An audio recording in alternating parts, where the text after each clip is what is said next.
as a voter. I'm like, this guy writes 4 times as much as I do. Yeah, but you also publish it. It's true, but and that requires a whole bunch of work that comes after actually creating the module. You need to polish it, you need to order the graphics and edit it and prepare it for print and all that stuff. Yeah, I'm always in awe of his how prolific he is, though. Yeah, I'm in awe of everybody else, how prolific they are compared to me. Yeah, I always feel like I'm the one who never get anything out the door, and everybody else gets so much done. It's a lot. It's a lot.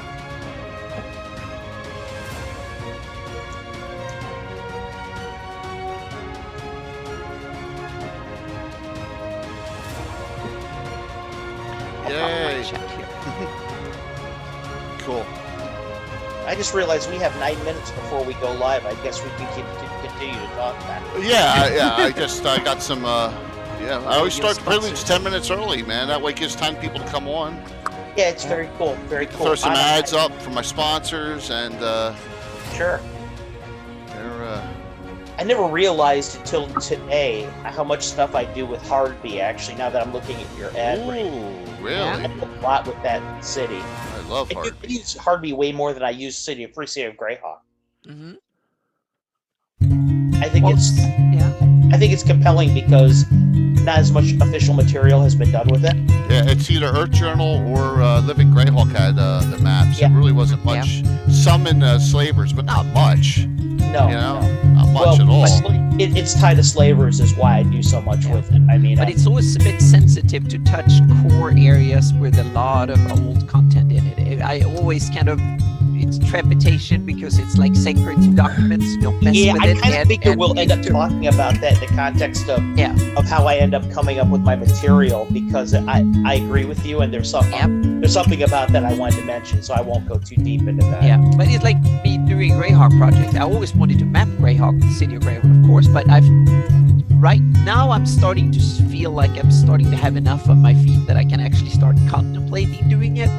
But it will take a few more years, not only technical skills, but kind of, I would say, familiarity with the material, so to speak. I'm starting to get to know the setting well enough that I can know who to ask, what to ask, and Anna, check this out. I bought something the other day because of the same thing you're talking about, right? Do you know what this is? I don't know if you can see it. Dungeons and Dragons, something. Oh, there's some maps on it. Geomorphs, the Geomorph set. Oh my gosh. The outdoor Geomorphs. Damn, I only have the indoors dungeon ones. There's a reason why, because this is one of the few that was actually made. Finding this in shrink, it's like worth, like, according to AKM, like $1,600, right? Oh wow! But in the back of it, there is an 8 location key for stuff in the Free City of Greyhawk. That's the only reason I got it. Okay. Nice. And also because I got a sweetheart deal. I need your consultancy when I get to that project, because absolutely. But that's the only reason I got that. But it goes to your point of how you have to feel like you have full conversance with the source material in order to actually, do. And also get to have familiarity with it. It's like now I'm feel like I'm studying. I did the heraldry for the city of Freeborough for my own campaign, but I was campaign map. But I was also thinking about, okay, should it be on the public map or not? But anyway, I created the heraldry, and before I was like, ooh, now I'm going to create a city heraldry. But I realized that I started like, okay, it's probably an old city from back in the Great Kingdom days. It was like a frontier little outpost out in the plains during the early days when the Greyhawk Kingdom. So okay, I said they was the Great Kingdom flag, so they put the blue in the background. Right. And then I realized that there's a lot of cities, both divers, Greyhawks, and I put it on Yalpa and a bunch of others, have the 3 towers city symbol. So I realized that's probably an early symbol for city in different versions. So I put a white one there, symbol to be right against the blue. And then I realized that there's different crowns that goes both on the Farundi and the diver's shield, and I realized that's probably the symbol of Pharaoh. instead of having the sun, they had the vice royalty. Pharaoh had that crown as a symbol. Right. So I put that crown on top of it because originally I thought that it was part of the kingdom of Pharaoh before Peruvian stuff. And then at the bottom I put 3 of these golden dots. That's simply an Arabic symbol for richdom and richness and trade and all that. So not the full. It was not big and brash as Free City of Greyhawk, but it was a little bit milder with 3 of them. And I kind of liked it. It felt like it was belonged there. So to speak. Oh yeah, absolutely. And I know you saw it on Facebook, but yeah, your work there, I definitely thought it was absolutely. Yeah, I did the same thing with the one I posted today with the updated area. I had to make mention of it because I thought it was so nice. Yeah, that was so much. But we talk about Greyhawk and what you learn and stuff like that all the time. You want to? I'm gonna embarrass myself for a second. You want to know what's super obvious about Greyhawk that only just occurred to me when you were talking? I cannot believe it that this never registered to me, but the light bulb just went off. Yeah. The 3 towers in the Greyhawk heraldry are representative of the Tower of War, the Tower of Magic, and the Central Tower. See, that never occurred to me. See, I never drew that conclusion. Yeah, I never. I just. And it's interesting because those 3 towers seems to be repeated over in Aerde or Great Kingdom heraldry. Which, if you think about that, now you could possibly use that as an adventure hook for other stuff. Yeah. What those other things echo these 3 towers? Exactly. Is there some kind of underground league that we don't know about? Exactly. Or some way that the Aerde or the Great Kingdom built their defenses on some sort of basis, or it was a cultural thing. I'm going to take that all the way back in my game to Dare. I'm going to decide that that's something part of the Goddess of Fortifications. That was her thing. Awesome. Yeah. Yeah, because I added, and also I made Torik is described as a city on a hill. So I took the green and bent it. So I bent that one, so it's actually the central tower is higher than the other one. So just to symbolize it's on the green hill. And I also used yellow in the background because I noticed a lot of the heraldry that has to do with the South Province is yellow in the background. So it belongs, and since those Nulbish and Torik and the other ones belonged to the kingdom of Elissa and the South Province originally, they have part of that allegiance, so they have the yellow background as part of their heraldry. I think that's super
Welcome, Jay, K. Lord Kazumba, and I have Anna Meyer and Greyhawk Mike as the regular host of Legends and Lore. And tonight we're going to have a very special guest because the discussion tonight we want to do is writing your own Greyhawk adventure, and who else but someone who's actually publishing Greyhawk adventures to this day. Oh, should I say that? I don't want to get you in any trouble. You can say it. I don't mind. The great Carlos Lising is with us tonight, so everyone, please. Whoops! I hit the wrong button. I hit a button. Sorry. Whoa! That was the ending thing. I hit my stream deck button by accident. Yeah, well, yeah. So please welcome Carlos Lising to the show. Hey guys, everybody. Ardraco, good to see you, Casey. Good to see you. Yeah, I'm sorry about hitting that button. And I know Praetor's Rejects is still waiting for all the good-looking people aside of Anna. I'm sorry. Yes, well, you did the best we could do. We try our best. So I'm just gonna throw this. That was for Wiley and Left Coast who just subbed because it's not coming up on the announcements too. So I did it for you there. Thank you guys for that, and we're looking to have a great show tonight. This is going to bounce. I think this will bounce around a lot. What do you think, guys? Yep. I think this will be all over the place. Yep. I think so. In a positive sense. Yep. Jay, if I can interject briefly before you guys get started. As some of you know out there who are either have visited or are part of my Patreon or are part of anyone's Patreon, this week is Patreon Appreciation Month, or week, I should say. And today, as of yesterday, officially, I released into the wild castlentertainment.com.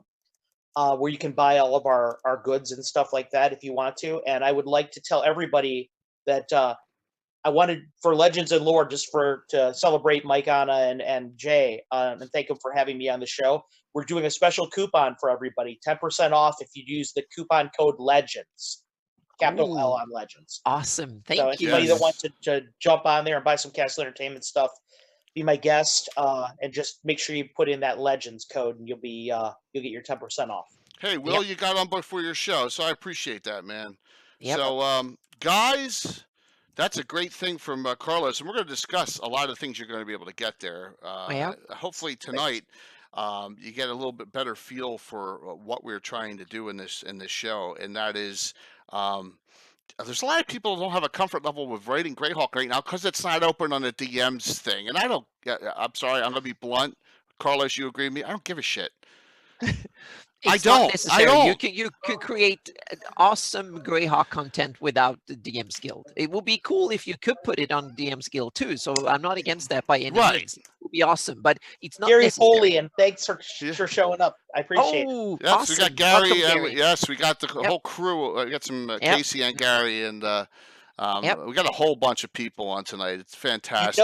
Anna, actually, there, in addition to my self-publishing materials, there's a lot of people out there that are doing quasi Greyhawk stuff, but there are a few people out there that just dispense with the whole thing and are actually publishing full-on Greyhawk stuff using first edition rules. Now, I couch my particular stuff a bit to avoid, to respect IP. But people that are interested in reading full-on Greyhawk 1E stuff can easily check out somebody like Guy Fullerton's stuff, who is an amazing monster creator, a good friend of mine.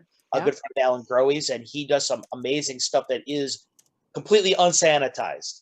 So there's that too. It's awesome. And you also have the route that I go. You release it for free as fan creation content, so to speak, under the Wizards fan creation policy, which is nowadays is fairly inclusive, so to speak. As long as you give it away for free and don't charge it or use it commercially, then you can use a lot of it. You can't use all of it, and you can't put the logo and stuff on it, but you can release, like my Greyhawk maps seems to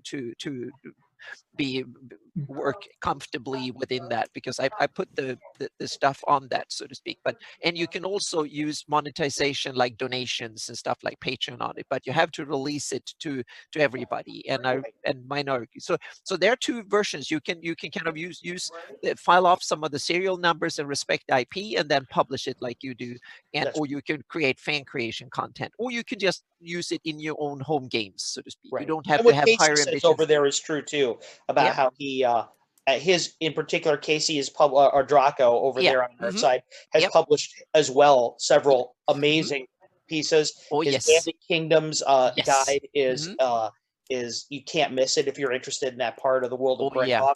Plus his adventures that he's done also beside that, they're adaptations of some of the Living Greyhawk stuff. That he's done. Fantastic. So I want to give Casey a shout out there. He's a great creator too. There's probably a lot of stuff out there that a lot of people don't know about, and that's probably one of the reasons why we're doing this one tonight. Anna and I were sitting down. It's like, what would be cool just to show how vibrant Greyhawk is right now, and this was the idea behind it. So I think this will be a really good one. And so if I can say one thing real quick, someone said, "Wow, all those viewers!" All right, so Sunday night was a record. Leonard Lakofka always is a record when he comes on, no matter how interesting Leonard is, right, Anna? So that was a record. This, if we start off and we keep this up here, we'll be close to it. So, guys, thank you so very much. I just wanted to say that.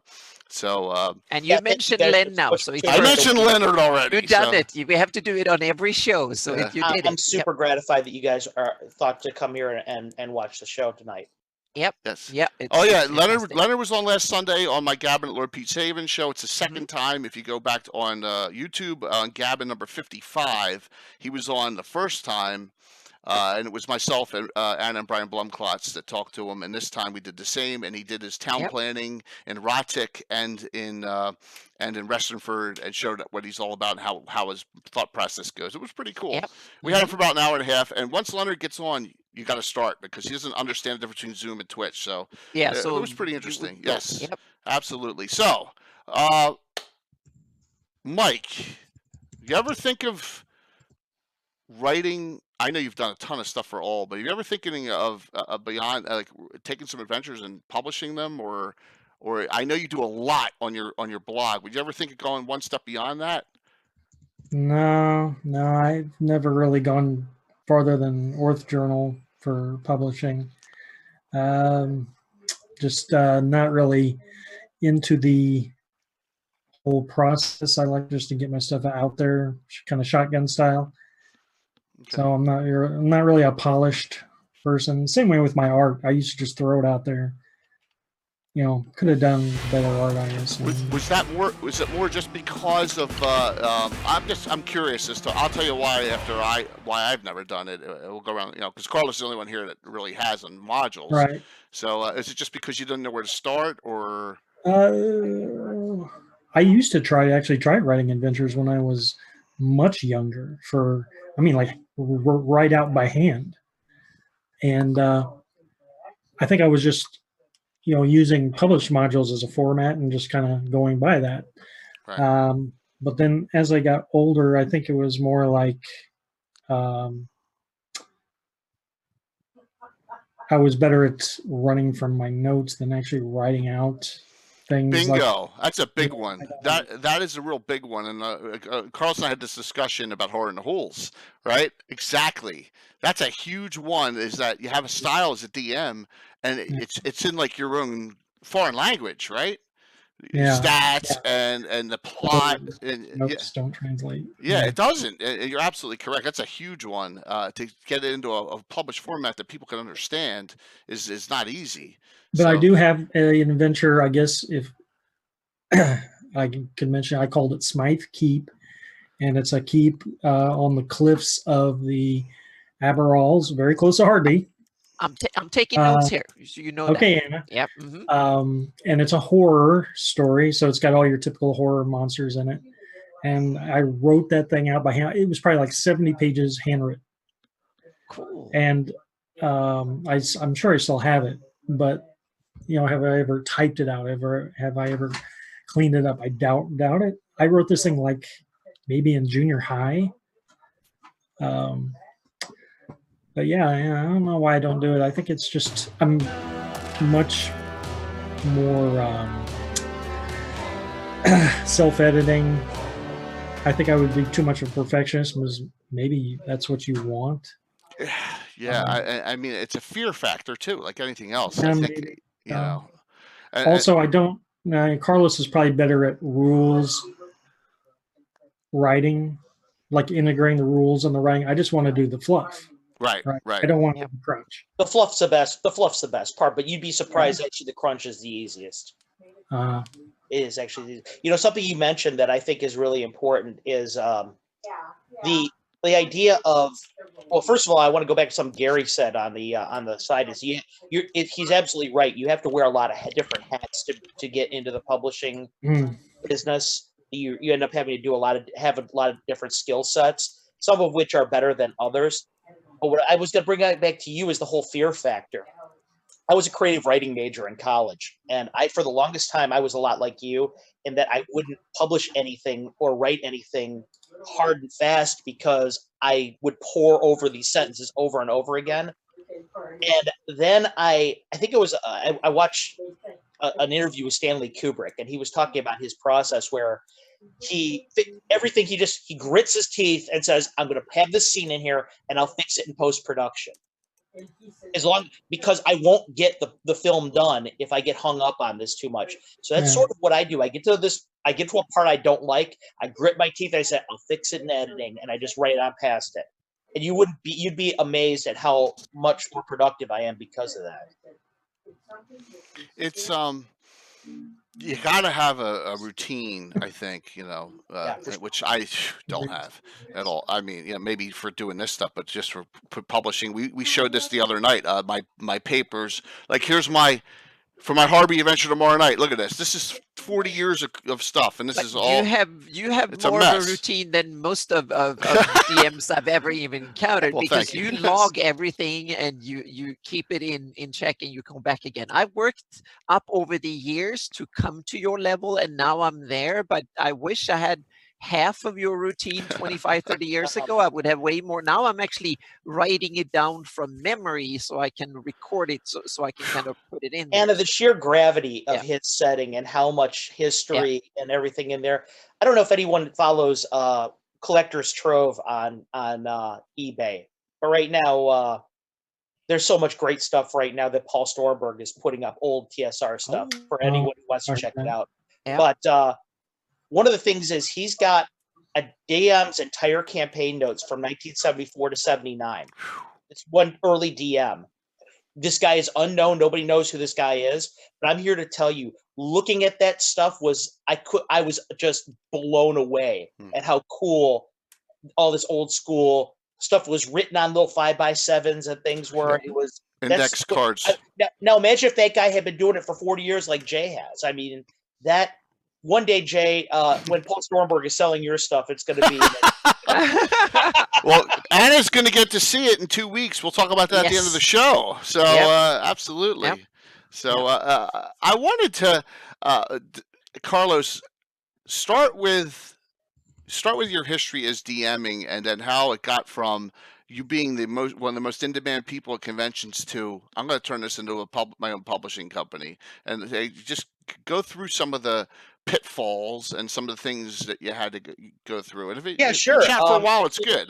We want to hear a little bit of background about me. I started gaming in 77 with I went over to a friend's, and he had gotten the Holmes for Christmas, and I looked at it. We played. He didn't really kind of want to play it, I remember, but I looked at it. I was like, we need to try this. It looks super cool. So I played it with him. I played a magic user. I died in room 1. I was killed by a carrion crawler because I was imagining myself as Gandalf. I was going to fire off all these spells, and I didn't realize I got 1 magic missile a day. So I just got totally destroyed. But it was enough that it hooked me. And ever since then, I went out and I devoured everything I could. Greyhawk was the official setting. So I thought to myself, as a neophyte player that was teaching myself how to play, I was like, this is the setting I'm going to be using. And ever since I've done Greyhawk, I fell in love with the setting, and I adore it. What ended up happening with my publication is a little bit different. I remember going to GaryCon. I went to GaryCon, I want to say 7 or 6. I can't remember which it was. But I went to GaryCon specifically to play in Alan Growe's Castle Greyhawk game. Because Alan is one of the people in the community I hold in the highest esteem. I think he's a historian of the setting. I think that he's a great guy, one of the most intelligent people I've ever met in my life. Can't say enough good things about him as a gentleman. But I played in his game, and I thought to myself, this is just amazing. But you know what? I feel like I need to get back to Alan. I want to write something for him to play in. because he would mention to me at that game, you know what, I don't get to play with anybody ever. So I sat back and I thought to myself what I wanted to write. And I wrote an entire adventure about my favorite Greyhawk villain, who was Marquesa from the Slave Lords games. Wow. SA2, Secrets of Slaver Stockade. So I wrote about her. I wrote this adventure out, and I started getting the word out to people. Hey, I'd like you to play in this game. Well, as it should turn out, Alan couldn't show up. But what did happen was one person turned into another and another and another. And I ended up through kind of some skullduggery there that I won't go into. I kind of gangstered one of the private meeting rooms there at GaryCon. And I had a room full of 12 people around my table, including Luke Gygax, who played in my Marquesa game. Mike was one of them. Mike Bridges was one of them. Yep. And his good friend Jason as well was in there. Another guy I really love in the that's in the community. That table could fit everyone too. Yeah, it could fit everyone, the 12 people. And I sat there and I was thinking to myself, I'm looking around this table of 12 people, including Luke Gygax sitting there. And I'm thinking to myself, this is what Gary must have felt like. I'm sitting around here with all these Greyhawk OGs, and there's a 12-person table here, just like they used to do in first edition. And there's an actual Gygax sitting there. Well, let's do this. So I ran the game. It was very, very well received. And I have this tendency as a creator that I bite off more than I can chew all the time, in that I write like a short piece and I think to myself, well, wouldn't it be cool if I added this? Well, this doesn't make sense without having this. Well, this doesn't make sense without having this. The next thing you know, I've got like a 50-page module. So that's what I had in my hands. And I thought to myself, wouldn't it be cool if I had like a real cover to this I could show off to these guys, to legitimize itself a bit. So I did. I made a mock-up of a Marquesa module cover, put a TSR logo down on the bottom of it. It was all just for fun at that point in time. And I thought, I'll just give it away to who I think the most outstanding player is. And everybody went nuts over the cover. They're like, wow, this thing looks professional. And then the light bulb went off. I was like, you know what? Why don't I do this? And the next year that I came out to GaryCon, I had 3 modules. I had a successor to the Slave Lords, to the Marquesa module, because they didn't kill her in the first one. And I had several other modules going, and it should turn out to be the first Castle Entertainment stuff. And since then, I have published now, we're done with year 1, and I believe I have 14 modules in our first year of publication. I've written and designed all of those, and I'm really, really proud of them. They range from 32-page quick one-hit modules to, I believe that when it comes to Witching Hour, my Igloliv module is 88 pages. So, and I just did one called the Sanguine Labyrinth that's 86 pages. So I'm really trying my best not to skimp the community on getting a lot of really cool new Greyhawk material. So you get into detail-oriented adventures. I mean, extremely for that size. It has to have. I have some of them, and they're extremely detailed. But that doesn't mean you can't do stuff on the fly either. So no, not at all. I want to tell. Yeah, go ahead. Go ahead, please. I want to just tell a quick story about this. And Carlos and I we just become friends. This has got to be like 9 months ago. About that, something like that. And Carlos. Maybe right around GaryCon. So Carlos goes, I want to write some adventures for your campaign. I want to write an adventure for your campaign. And I give him a little background. And this was like late at night. And it's 7 o'clock in the morning, and you send me a Facebook message. Yeah, I wrote it. I couldn't sleep. I just wrote it last night. He sent it over. I was like, I'm unconscious. And yeah, he sent over a Mushroom Blue to me. And I was like, this is awesome. Yeah, just like that. So, I mean, he just wrote it one night and put it all together. And one thing you got to remember about me, I think I mentioned to you guys that I was a creative writing major in college, but what I didn't mention is the reason I got there was I was on a hockey scholarship, right? So I'm used to writing homework and papers and novellas in the back of a bus coming from Sault Ste. Marie to Bowling Green in the middle of the night with 22 drunk Canadians around me. So I'm used to writing very quickly in really weird conditions. Yeah. So fortunately for myself, that a wily hobbit. That's Bowling Green State University. Oh, awesome, fellow Falcon. Way to go, brother. Yeah, that's awesome. But I Ziggy Zumba, my man. Anyway, we were. I can't believe I just said that live. But we, as a result, I'm really prolific. I can crank out usually an adventure card, and my adventure for my patron, I do a mini module, an adventure card a month. At first, it was an adventure card, but now they're almost all like 10 to 15 pages, and I usually do those in a night. So, yeah, but it's an adventure card, but it's a Carlos adventure card, so it's different, right? Yeah. Oh yeah, it's way different. It's way yeah, different. but at first I modeled them a little bit after what Carl Sargent was doing in the back of the From the Ashes box set. I always thought that was a really cool idea, but as it's gone a little further, these mini modules get bigger and bigger and bigger, and now they're now because like I said, I bite off more than I can chew as a matter of course. So they're pretty voluminous. They're modules in and of themselves. Like for example, the one I gave out to my patrons the other day that I ran on our Castle Hawk Chronicles live show. That ended up being a 22-page mini module that I did as a one-hitter for the community. Just I found myself at the beginning of it. Part of it takes place in a funeral home. I thought to myself, well, I guess I'm going to make an entire keyed, encounter table for the funeral home. 22 pages later, here we are. That is a talent. Awesome. I mean, and for D&D, it's not a talent only to write stuff, but to write stuff that people want you to keep coming back for it. I mean, that's the thing. You could be a writer, but if you're a writer that no one likes your ventures, that doesn't matter, And but you're a writer that people are enticed by your stuff, and that's a huge thing.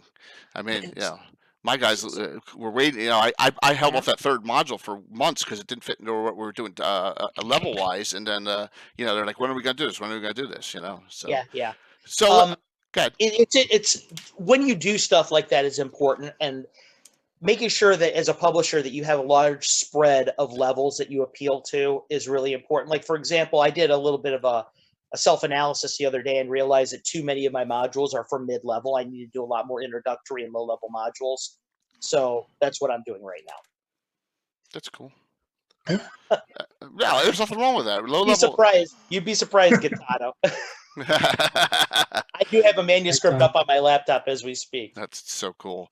So, Mike, Anna, you got to have questions for Carlos about the evolution and how he got to CSL Entertainment to publishing. Why don't you guys throw some questions I have a question. When we talked a little bit about the handiwork of writing and so on, but what about the plots? What are your ideas, so to speak? How do you come up with new adventure paths or adventures? How do you kind of see them out of over in the sidebar over there from Casey? And no, I do not have a special path. It has occurred to me for the most part that most Greyhawk fans that I've spoken to tend to like the stuff that they can just insert in their campaign, and leave as kind of a standalone thing. So I haven't done a whole lot of path stuff, unless you count the sequels to like the Marquesa and the No modules that I've done, which in that case, then there is a path. Meaning, do you take a geographical area, look at what possibilities there, or you take an NPC? Exactly to answer your question, for me, what I do is this: I look at the map, and I think about the kind of stuff that the places in the world that I would like to explore. I look at the things where no one has done anything with, like for example, the Thoranian Peninsula. I know that the 5 Against 1 and the Howl from the North modules are there, but I think that Michael will tell you how critical both he and I are of that of those 2 modules in particular. Yeah. So I wanted something specifically for those, so I developed something there, and then I would think to myself, what would I really want most to do with those areas? What kind of things would I like to see developed in them? Mm-hmm. There's one of the main things, the coolest things about being a publisher is you can influence canon to some degree, depending on how much credibility you have from the community. Yeah. So I think to myself, what would I like to see become canon? So that's sort of what I tend to do. Good point. Like, Anna, you and I were talking a little bit about Dark Gate not long ago. And wouldn't it be cool to do something about that? Well, that became, and I had just read Mike's breakdown of the story of Renette and Pyremus on Cannon Fire. Yeah. It goes right there. I had an idea right there to do something with that. Yep. So yeah, I thought it was really cool. So I do. I look at a geographical area. I look at its history. I do all my due diligence. I make sure that nothing else has been really done with that area to some degree. Yep. And then I work from there. Like, for example, one of my newest modules was Sanguine Labyrinth. It's my first 3 levels of my mega dungeon. And what it really is actually is it's the Dungeon of Bleeding Walls from IU's. Let's go to where it is on the map. Yep. Yeah, absolutely. Okay, here we are. Okay, why don't you talk about that one, Sanguine Labyrinth? We're gonna show the locations that Carlos has placed his adventures, so you guys get an idea. It's all over the Greyhawk map. Yeah, so, absolutely. All right, go for it. Sanguine Labyrinth. If you look at the Burning Hills over there, and you look at that topmost, the rightmost, I should say, the key on the map there on Anna's map, it says the Dungeon of Bleeding Walls. Well, that is a 1-paragraph description in the Empire of IU's module, in which they discuss a dungeon in which there's 3 drow male vampires that are, there you go, right over there, that are backwards, but they're actually, no, it looks right, that are interred at the bottom level of it. Well, I said that is perfect for a place for me, since there's almost nothing that's been mentioned of it before then, to actually do my first mega dungeon. And I wanted as a result, I have a 86-page module called the Sanguine Labyrinth that I debuted at Gamehole Con just a few weeks ago, and it was very well received by the people there. It's really dangerous, but it's really cool too, I think. But that's really my methodology, Anna, is I look at the canon of what I would like to see developed in an area, and I think about some places that really nobody's done much with, and I go from there. Yep. That's a bit like what I do, and I don't do modules more than for my own use, so to speak. Hey, Brian. But I do the mapping bits, and then I try to read the sources. And my mapping started out simply as a base for my own adventures. I needed more details, and I'm kind of a visual, geographical oriented DM, so that was my base for my adventures. And then I realized that I'm not much of a writer, and I'm a lot of other people that can do mechanics and stories and stuff way better than I can. So I realized the mapping bit was something that I could excel. So I focused on that bit, but I use it as a base. So I take the area and the in between bits, so to speak. Now I've realized I went in and down a rabbit hole last week when I started for my 576 map. I realized that what is in I've done Shieldlands and the Bandit Kingdoms. I'm moving west, and I realized, okay, here we have the Hornlands, Horn Society, and the land of Ayus. And they're pretty empty. There's not much there. And I was like, okay, let's do a rabbit hole and see what we can find on the Hornlands, Horn Society, and Ayus. And I discovered that myself, Anna, actually, just this week. I'm writing a module. This month's guest for my own interview show, which is called Castle Talk. I'm having Darlene here on November. Oh, you get awesome! And I'm titling the chat is titled Maps and Legends. So the map, the mini module that I'm doing is all about a map, right? Yep. And I'm placing it over in the Old Horn Society near Count Dalvier's castle. And I thought I'm doing research on the area, and I'm like, there is a lot of empty space here. So I found this exact same thing you did. But I found that there is a whole bunch of, and that is thanks to Gary Holian, that is an audience. I found in the Living Greyhawk Gazette here, there is a whole bunch of humanoid tribes mentioned by name, and that could be placed in the area. And there's some other names drops here and there and back in. So now for my campaign map, and I released that as part of my Patron Appreciation Day, I actually put them on the map, like a dozen or so humanoid tribes, hobgoblins, goblins, orcs, and stuff. And so now the High Jebli and others have their tribal area. So I actually studied out the whole country and detailed it. And now all of a sudden, the Horn Society, or the Hornlands, that is a province in the Empire of Ayus, all of a sudden is full of detail. I have tons of stuff in there now. So now I need to go in an adventure there now. But much like that, though, that also cuts both ways. For example, if you've ever looked at all the cool stuff that Carl Sargent did in the Great Kingdom, and you're aware of Gary's work in the Great Kingdom, that area, you'll notice that there's nothing Castle Entertainment down there because that's intimidating as hell to write in. Exactly, and yeah, and for instance, I did a couple of examples in the Horn Society. There are two towns mentioned: Ixhold and Kindel, right? And I was like, what the hell are these towns doing there for no reason? So I realized that okay, Ixhold probably. I realized that.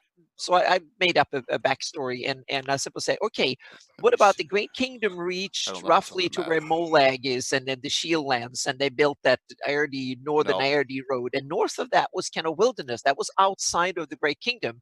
So I realized all the refugees and all the people that want to flee the justice of the Great Kingdom and stuff, they need somewhere to kind of assemble and hold out that is out of the long arm of the law of Rossi's. So Ixhold, I simply said that's where that's far away enough. It's like 4 or 5 days away from justice. So that's where they can start assemble, and they started building a community, and that became Ixhold. And then I realized, what about Kindle? And I said, okay, that's a little bit later, and realized that there's a lot of humanoids living up there. So I simply said there was a ruthless business person, warrior and business person, Kindle. He realized that the Great Kingdom needs mercenaries for a lot of the wars. So he simply established a little base just outside their territory where you can contact them and recruit mercenaries for all the Great Kingdom's wars. So that's how Kindle was founded, and then they grew up to a town because it became where you could actually trade with some of the not so obnoxious humanoids, and then the Horn Society came. And actually I had Kindle. He was one of the first hierarchs of Horn Society. That was my bad. He became the powerful lords of the area, so to speak. So that's some of the backstories I took from just a couple of snippets of information and just made it into something. So that's how all the cool stuff ends up coming like that. Yep. I mean, you develop build on previous from ideas. The seeds you have, and you go from there. This is off topic just a hair, but I want to address a question that was in the audience. Wiley Hobbit asked a really important question, and I don't want to go on this for a long time because we could spend an entire show on this. But the question was, he asked, where is a good place for cannon in Greyhawk? And the answer to that is, if you're going to two places, and I put them, I tagged them. For us, get on our Discord if you aren't on the Discord already, Wiley. Okay, that would be where I would say to go first, because there's a lot of discussion going on there. And second, go on to Greyhawk Online. You know, they'd be the two places I would go. But canon is what you make it, I think. Yeah. Yeah. All right. So here's the Discord. Yeah. Go ahead, Anna. You want to take that one up? So if you want to buy, get a hold of out of print Greyhawk products, Drive Through RPG has the whole bunch of PDFs of old products, and you can go back. Mike and me, we did a Legends and Lore fairly early on. One of the first shows, we actually went through the Drive Through library and saw what PDFs they had of a bunch of products that are good to get into, including, now we have to Pluffett Smedger in chat here. Gary Julian was part of writing the Living Greyhawk Gazetteer, that I think is one of the milestones in Greyhawk. Right, but is that part of the question? Is that part of canon or not? That's the whole. It doesn't matter. That's the point. It doesn't matter. Exactly, it's information. It's data. Yeah, but it depends on how orthodox you are, so to speak. Right, For me, it's canon because it was published by Wizard of the Coast with the Greyhawk logo on it, so to speak, and it was part of it was the Bible for the Living Greyhawk campaign, and I consider that part of the sources I want to use. I think the best way for me to answer that too is this. Comes a basic canon. I start with as Anna said, the Living Greyhawk Gazetteer, and I go to the gold box, the box set World of Greyhawk. Yep. And then then from there, I look at the modules that are set in that area, or one of the following. Yep. If it's set in the middle of the Greyhawk, then I'm using the Marklands. If it's set over in the Great Kingdom, I'm using Ibn the Undying. If it's in IUs, I'm using IUs. So you're a sergeant guy. Yep. Which is great. I'm a major sergeant guy, actually. I think that he's one of the. I think his contributions to the setting are too often dismissed by our community. Okay. Yeah. I mean, I count Marklands and Eyes Evil. I count them as one publication because they go hand in hand. It's one of the three best published things they ever did. And you can even, what I'm doing right now is that I use a lot of Living Greyhawk material simply because they list all the changes from how it used to be. Yep. So I back source a lot of stuff from later material and simply say, oh, it changed. They started a war here. Someone occupied that. Okay, that means that it was run by this. It was part of this country before it was occupied by so and such. And so you can actually read back, but you can ignore all that and just get the basic box set from the Ashes and a few things like Monster Mythology and Adventure Begins and on the Greyhawk box set and stuff. Most of that stuff is available as PDF from the Drive-Thru RPG. Wiley, there's one last source I'd be remiss if I didn't mention. Mm-hmm. And there's a current publisher that's doing a lot of canon work right now in the world of Greyhawk, Castle Entertainment. Yes. Check out some of their modules. You'll see a lot of really cool. Yep. And you can go to my website and download a map with a lot of stuff on it too. So yeah. And you can, and every Thursday night you can watch my Twitch broadcast for the Adventures of the Order of Ulick. Yeah, and then you watch this show when we come on too, because we babble about this stuff too and link to some of it, and you can ask questions in chat and that's stuff. So there's plenty of stuff you can go and or places you can go and. Let's hear from Mike. Mike hasn't said anything. Let's hear from Mike. Mike, what do you think on this topic? Well, if my house was going to burn down and I only had time to grab 3 things, it would probably be the gold box, the Eyes of the Evil, and the City of Greyhawk.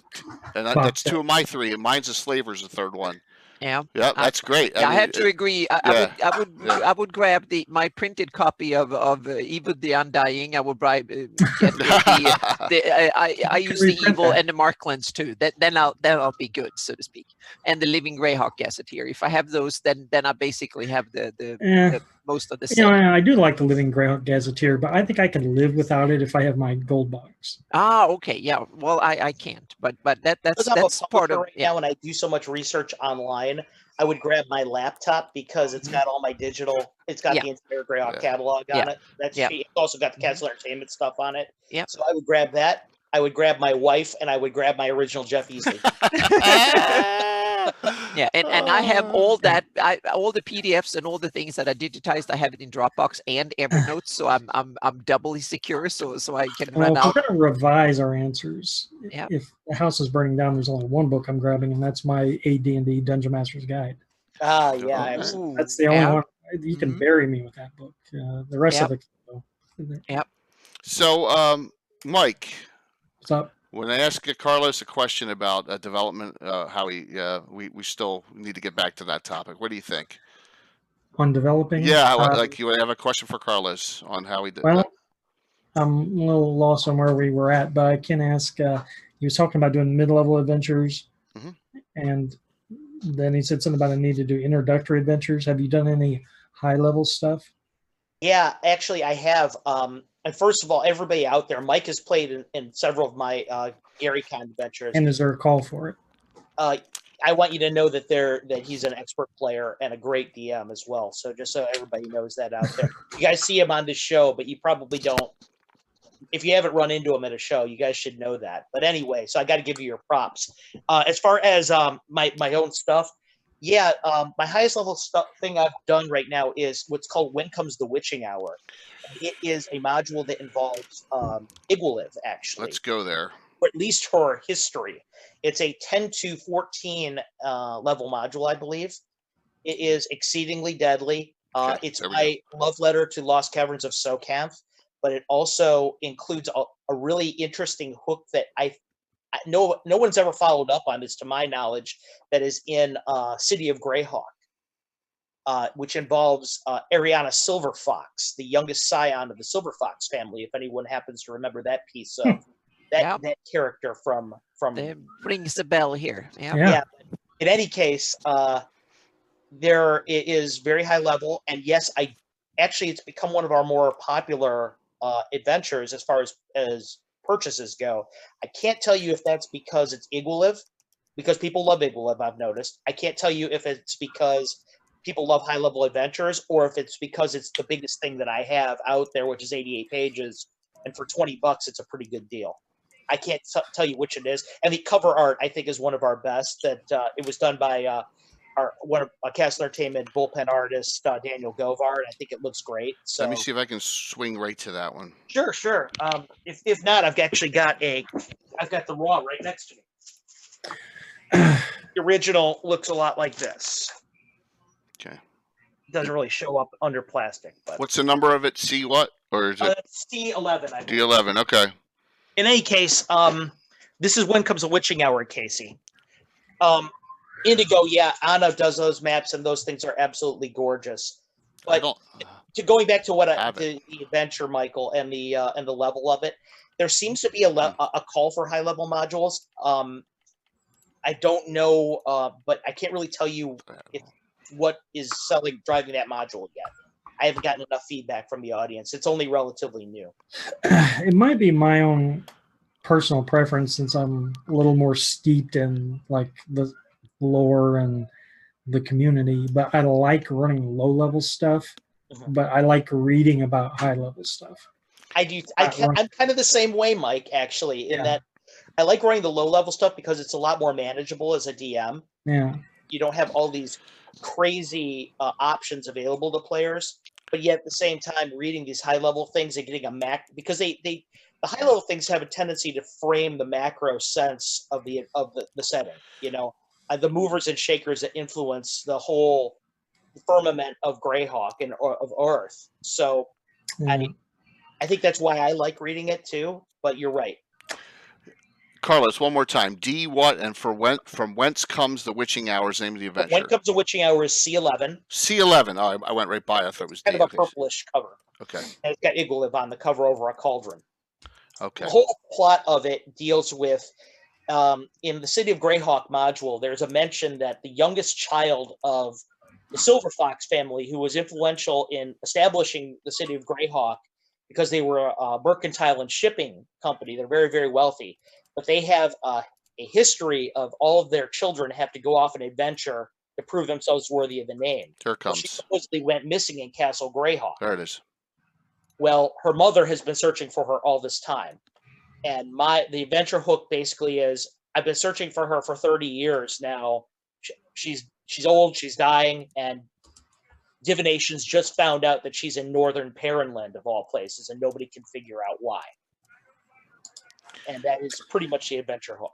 So here's a question from the audience. Mike, why don't you start this off and we'll go around the round. He asked what level a character becomes influential in a campaign. What do you think? I got kind of two versions of that. I think Gary Peacemaker is not totally untrue. Name level, like when you get to build a castle, you attract followers, then you got influence. Now, if you're talking about wizards, I always used to joke that you weren't really taken seriously until you could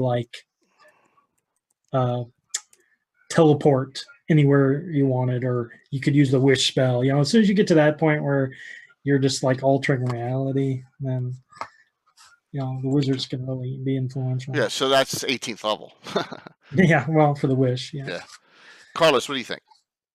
I would disagree with that slightly, and I'll explain why. Yeah. For me, I actually think that wizards or adventurers or characters actually start to become influential somewhere around 6th or 7th level. And the reason I say that is because you don't see these major wizards doing a whole ton of adventuring.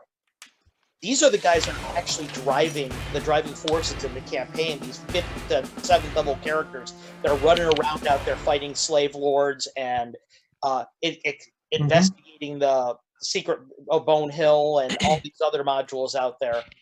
Those are the ones that are actually doing so much adventuring. I think that they're the ones that kind of become influential. Maybe not in a macro sense. In a macro sense, I'm talking macro. Absolutely true. Now, if you mean influential, like you've made a lot of enemies and you're looking over your shoulder all the time, that's early on. Yeah, absolutely. I guess that's what I tend to mean. And certainly what Casey said, there's a lot of weight to that too, depending on your location. Like, for example, you could be a very big fish in a small pond. If you're up there in the wolf nomads lands, you're probably pretty influential at 5th to 6th level.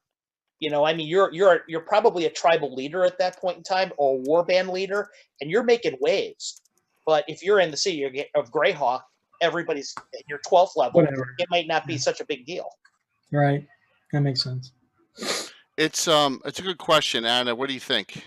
Well, now you kind of taken a lot of my points, but I run it very sandboxy. So I always try to in the beginning at low levels, they live in a village, and it's about starting out catching rats and the occasional little interlude, just tiny things, clearing out someone's basement and go out and checking that empty building that has been empty for a few years and see if there are any big spiders or whatever. And it's meaning just tiny stuff. So up to like level 5 or so, they are basically starting, but level 4, 5, 6, they start to affect that village. There start to be power players in their local little village or Does it have anything to do with town. Wealth accumulation?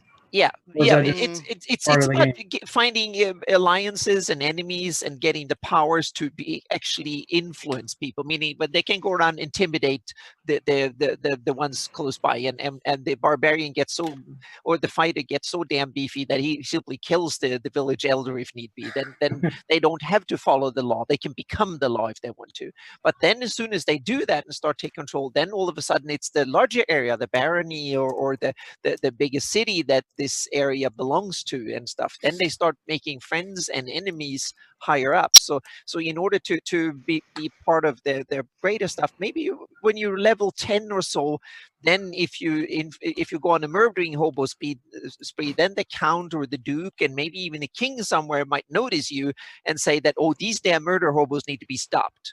Or the other way around, they can be useful and we should hire them to do something. So that's when you start being introduced, and roughly around 15, 16, 18 level, then you're part of the power play and fabric of the country, the realm you're in, so to speak. Then and if you're like an 18th level rogue or something, or thief, you can go to a big city like Greyhawk and something and join the Thieves Guild, or start an alternate one, or challenge it, or be some freewheeling, freelancing, whatever. And so then you have the options. So for me, it's like when you're really low level, then you work locally and then regionally, and eventually you can, if you reach really high, you can start kind of be a shaker and mover of bigger events. For me, 6th level. Does anyone know why? Must have something to do with class ability. Spell level or something. It's the level you can petition to join the Order of Ulick as an apprentice. Gotcha. Mm-hmm. Okay, yep. So in my campaign, now we have neutrals and stuff like that, but 6th level tends to be that level where then the political aspect comes up a little bit, but so great question. I really appreciate it. I'm sorry if like I said, we're going to get sidetracked a lot by questions like that. But that's perfect. Yep. Yeah. All right. I got one for Carlos. Sure. Tell us the biggest two things. Part A, the biggest pitfall you have getting a module published. 2, time frame from concept to publishing normally. Okay, those are 2 good questions. Pitfalls for me is actually the first thing I would say. When I was doing my early modules, one of the things I noticed I was doing was I would have these really cool encounters, and I was like, oh man, I cannot wait till the players see this. It's going to blow their minds. Right. But unless you work your map design in such a way that they're going to see them, it's for nothing. Map design is huge. It's hugely underrated in terms of what you do. For example, early in a lot of modules, if you do a study of their maps, which I've done, there's forks in the road, and they'll all take you to necessarily different places, which is fine. But if you have an encounter that your player characters absolutely have to get to, then you're doing yourself a disservice if you're actually making that kind of a constructed map. Or, for example, let's say you're using, I don't know, Ghost Tower of Inverness is a good example, where you have to have 4 parts of a key in order to actually access the Ghost Tower. Well, unless you're using your map design in such a way that you're running people to get to those 4 things, you're not going to be able to do it in a one-shot. You're not going to be able to do it in a convention context. Go ahead. I ran that recently, and there's no way you could run that in a night. No. Anna, you were going to say something? No, I was just coughing, so I put my mic away. So, yeah. And that would be the biggest pitfall, is you've got to, as a writer, you've got to really make sure that your map design is conducive, especially if you're going to be doing convention modules, which my modules do a lot of playtesting at conventions. You want to make sure that they're usable like that. So that's a huge pitfall is map design. Now, from concept to publication, it actually depends on my workflow. For example, I have a tendency to release all of my modules at one of two shows, Gamehole Con and GaryCon. I debut them at those two shows, do my playtesting at those two shows, and then once I get all the playtesters' names, I go ahead and I republish a first edition. So, but if I were actually just to go straight to publication after I finished a module, it's probably about 3 weeks for me. And that is in terms of as soon as I come up with the idea, the second I come up with the idea, I commission the art. That's the very first thing I do because I know that's going to be the bottleneck for me. I think that, well, for most people, that's the main bottleneck that you don't have, and I want to talk about that in a little bit too, because that's okay. Great. No problem. I'll get to that in just a second. Also, Indigo Chameleon over there on the yeah, I want you to answer her questions too. Okay, great. But yeah, what I'll do is I'll come up with a concept. I'll commission the art. I'll work on. There's two schools of thought for module design. My good friend Jim Ward, a few years ago, told me that the best way to do module design is the very first thing you do is you come up with your wandering monster table, because that will give you influences the whole ecology of the dungeon. Nice. I do that to some degree, but what my main thing I do actually is I will come up with a map first, and then I'll do the wandering monster table, because I think the one influences the other even more profoundly. So I do those two things, and as I'm working on it, the text flows. The intro and all the fluff stuff, as I told Michael earlier in the chat, goes really smooth for me. But the crunch is super, super easy. And you finish all that stuff, next thing you know, 3 weeks, hey, here's your art from your artist. I've got a module. Playtesting. How often? That was a question by Indigo Chameleon. There's 2 levels at which we do playtesting. Playtesting is done internally here at lovely Castle Entertainment headquarters, and externally over at conventions. Internally, it's not as valuable as externally, though, because what I do is you have your players, and your players have a tendency to all play the same way, always. I mean, it doesn't matter. You know what I'm talking about if you have an ongoing game. You have certain players, and you know what they're going to do, no matter what character they're playing. They just have a style. Now, the thing about when you're at a convention is it's the random number generator. You're getting players that you've never heard of, that have never sat at your table before. They're seeing you for the first time. And it's a truer representation of what you get when this module is released into the wild, and say Indigo Chameleon buys my module and says, oh, wow, I think this might be really cool to run. Let me read it.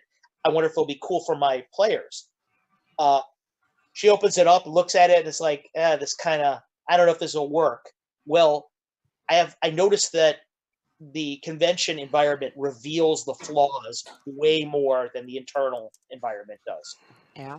Because you get such a wide array of players, types, and backgrounds. And for example, I had from his Cold Dead Hands I released at Gamehole this year. Well, I had a 35-year Greyhawk vet sitting at my table right next to a person who was playing their very first game ever. So, I mean, you're revealing a lot about the module between their experiences. If you can have both of those players walk away from the table like, wow, that was a great adventure, you did something right. Mm-hmm. So, yeah. Oh, yeah. Weren't they diamond? Weren't they diamond holders too? Weren't they diamond level? I had that at GaryCon. I had a couple diamond holders come to my table. And I'm here to tell you, there's no more gratifying, at the same time terrifying experience than sitting back at the table and looking across your table of players and saying, there are 2 guys here that ponied up $1,000 to come to this show for their badge, and they could have chosen anybody's game to play in, and they chose yours. So you better bring the goods today, pal. Yeah. Absolutely. So when somebody decides to do that, it's amazingly gratifying and humbling that you're that in demand. But at the same time, you think to yourself, boy, I better bring my A, B, and C game today. Mm-hmm. And Well, like I said, we'll get to it. We got a whole hour still. We'll talk about one day you were pacing back and forth for 2 straight hours, so we'll get to that. It's true. That was a lion in a cage at that game. Oh, that was so awesome. So for those of you who don't know what Jay is talking about, Jay and I ran a joint DM'd module at Gen Con. It was called Horror in the Hools, where Jay wrote the first half of it and I wrote the second half of the module. Anybody that's ever watched Jay's games online or my games online, picks her up now, scrolling now for it. Yeah, have a totally different style where Jay is miniature heavy, very tactically based game, and my game is much more theater of the mind. It's very it's much more open scale. And so not only did we have those two things going on, but Jay's game has an immense amount of secondary supplementary rules that he's come up with because he hybridizes first and second edition. We could go on for literally days about Jay's supplementary rules. So finding a way to marry those two concepts together was challenging. But Jay was running the first half of it, and I'm standing there watching the game play out for 2 hours. Yeah, well, it was 4 hours, but for 2 hours you were like. I'm standing there next to the table, just pacing back like a lion in a cage, waiting to get my chance. So yeah, it was great though, and yeah, hybridize. It's a new word of the day. I'll say this. I think it's appropriate, don't you? Yeah. It was. It's not an insult at all. That was.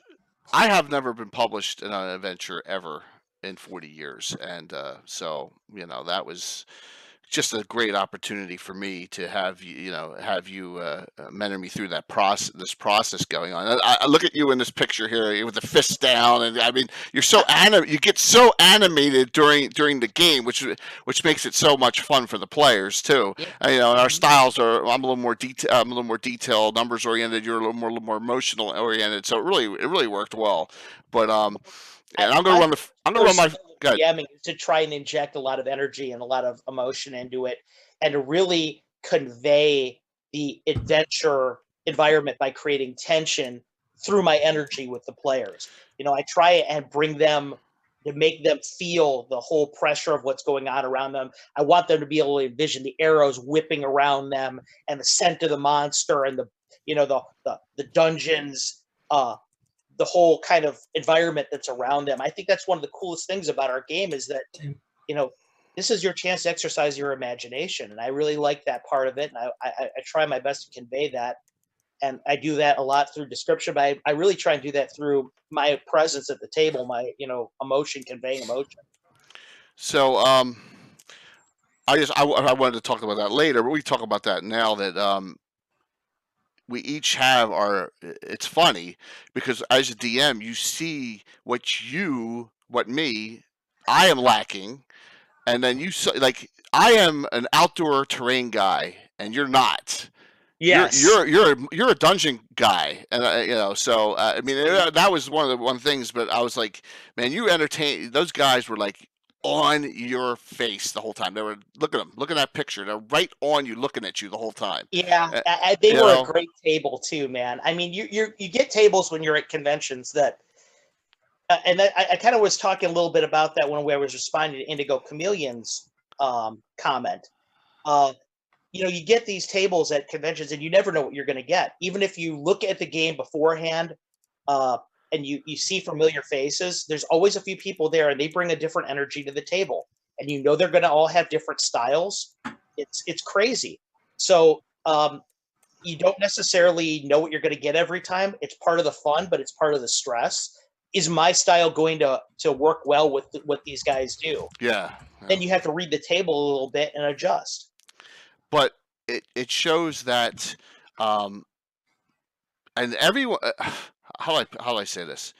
A lot of DMs are worried they cannot play well along with others.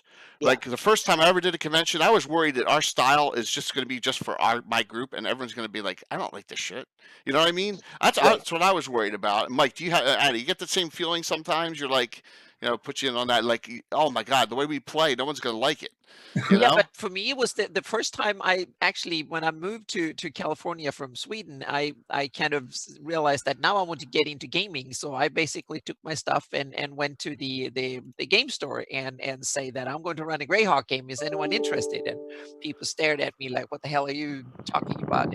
But so I played 2 Pathfinder games, because this is back in 2010 or 2011 when Pathfinder was on its ascend, so to speak. So that was the big game system back then. And then I realized that after I've run 2, they said, "Okay, we can play with you," and so on. So then I started running games, and I've never run a game in English before. So that was a huge thing, and I realized that and I've just played with some gaming groups back in Sweden. I realized this is a huge difference. All of a sudden, the strangers I never met before, and a couple of them I've seen twice, and in a strange country, and so on. But after a couple hours, I got over that kind of feeling that I didn't know what I were doing, imposter syndrome and stuff, and people started getting interested, and then came back, and we ran for almost 5 years, at least once or twice a month. I can't even imagine how intimidating it must have been to run a game not in your native language. Yeah, that's really, really hard, because I knew the rules and expressions, but when you have to describe things like what it smells like, and then you have to but over time it was good. And the good thing here is that now, thanks to online and game stores, and I live in an area with millions of people that are gamers around, so I can actually game a lot. So I've gamed more now the past decade than I've had since I was like in high school. So this is, so this has been really, really good. And so I don't need to go to convention to game. So I usually go to convention for seminars and stuff, but it's awesome to get a chance to game a lot too. And I need to run games more now. I need to get back in the groove of running games. Anna, what you said about imposter syndrome is really real. And and I think as somebody who publishes your maps like you do, I think you're acutely aware of that, maybe more than most, but I am acutely aware of it as a publisher. Yeah. Right? When you're doing this stuff and you're throwing it out there, your first thought is, these guys are going to think I'm the biggest bum ever. They're going to read this stuff, and they're going to think, like, this stuff is garbage. Exactly. So, and you get to, but over now, been doing it for almost a decade, and having my stuff published, first just for my own stuff on the internet, but then for at least for like over 5 years now as a professional cartographer, actually working for other publishers. Now I'm getting used to being criticized, and I can manage it, so to speak, because that's part of the process of doing it when you work with someone else. Because then when you do it for design, and that's the advice I have to everyone who wants to get into this, doing this professionally, is that you have to learn to take criticism constructively. Because when someone else is paying you, it's their decision, their taste, and what they want that you have to interpret, and then come up with something. And you also have to interpret what they want that they can't really express. Listening to the voice of the customer is incredibly important. However, there's the truism that the customer is always right is not necessarily true. Exactly. That they hire you because they hire me because they don't think visually when it comes to maps and terrains and stuff. So I have to guide them, but I have to create something and then listen to the criticism, and then figure out what they want that they can't really express often because they lack that visual. That's the expertise that I bring into a project. And so it's kind of Draco sent us a cat picture in front of the screen, so he got it over to me, so I figured I'd pop that on there. So that's awesome. Yeah, definitely. That was another tangent, but I think it's important. Yeah. Well, Mike, how about you, man? You didn't really discuss that. What do you think? I mean, do you have that unease you get when you're going to DM for people you don't know? I actually like DMing for people I don't know. My own group is made up of old gamers and then younger ones, and I love the younger ones because they throw you for their loop, kind of like the playtesting topic. I don't know about running at conventions. I've never done that. I think because I don't, unlike Carlos, I don't think I manage my time very well, and I haven't. Maybe I'm a little intimidated by that. But I have, as a player, I'd say half of my Greyhawk playing I've ever done in my life has been at GaryCon, because I've always been the DM. Yeah. Mike, I have a question for you though. being that you're well known throughout the community as an artist and through your blog, and I know you're being humble, but it's true. Have you ever had a player approach you before and say, "Hey, man, I really want to play in one of your games because I've heard about you"? I've had not like texted me or emailed me or something like that, and maybe I've had people want to start online games or something like that, which I'm always leery of because they're hard to maintain and keep going. So, and it's where I'm at. I don't have much opportunity to run into people. I mean, I have a large pool of friends that I game with, so I've never really had to search too far out for new people. The reason I ask that is because that is a really intimidating experience, because then you feel like you really have to rise to the occasion. And I thought that maybe you would have that experience. It's kind of weird. If like I probably would try to rise to the occasion, maybe if I felt it was important. It's like with art. Lots of times the mood I'm in is I hate doing art. But if you said to me, Carlos, hey, I wish, I need a picture of Marquesa, I would probably just do that. Kind of like you were talking with Jay earlier. Maybe I would be inspired, and then, before you wake up the next morning, it's in your inbox. Hold on for a second. I need to write down a note for a moment. Right. Right. So it's really hit or miss. It's a mood thing. Yeah. I just, knowing, I consider you to be a Greyhawk luminary, and I would be one of those kind of people that would come up and say, man, I really want to play one of your games, because I think. It happens to me at shows a lot now. And it's like, wow, it's humbling as heck. But again, like I said, it's also, it puts you on, you have to be sharp. So, yeah, but it's also huge. Oh, sorry, go on. No, I was just going to say, I don't think I'm so much known for running games as I am the lore, the art, the blogging and stuff. Yeah. And it's meaning I'm known for my maps and a few seminars, and that's about it. But that's the only public stuff that I've done. I'll say this with Carlos. There wasn't a better feeling than the first day Gen Con we were there, and our whole group got up. We got the group picture and stuff, and the guys walked out, and the two guys said to each other, "This was a great way to start the convention," and that was awesome. That's such a great feeling. So to know that you're appreciated. So you hear people walk away from your table, and you hear the comments that they have between each other. Yeah, that's why I do this. Really, it's just that whole. Yeah. That you get a lot of instant feedback, and if you do well, it's instant gratification. So I mean, I haven't felt like I've never really felt anything quite like that, except for playing hockey. And the same thing, but me, meaning I sit at home doing maps, and no one here really understand what I'm doing. If my neighbors or I talk to anyone that lives here, they like stare at me like, you do maps of places that don't exist for some game that they don't know. They might have heard about D&D, but they don't know what it is. And most of them, and then you come to a convention, and all of a sudden that when you talk to someone, everyone knows what you're doing. You just mention what you're doing, and oh, that's interesting, and you can start talking. So it's a huge boost in creativity, so to speak. Meaning, go to a convention, and I work a month after that just by all the awesomeness that I get to meet friends and like-minded people, and I get feedback and new ideas, and just be with other creatives is really, really important.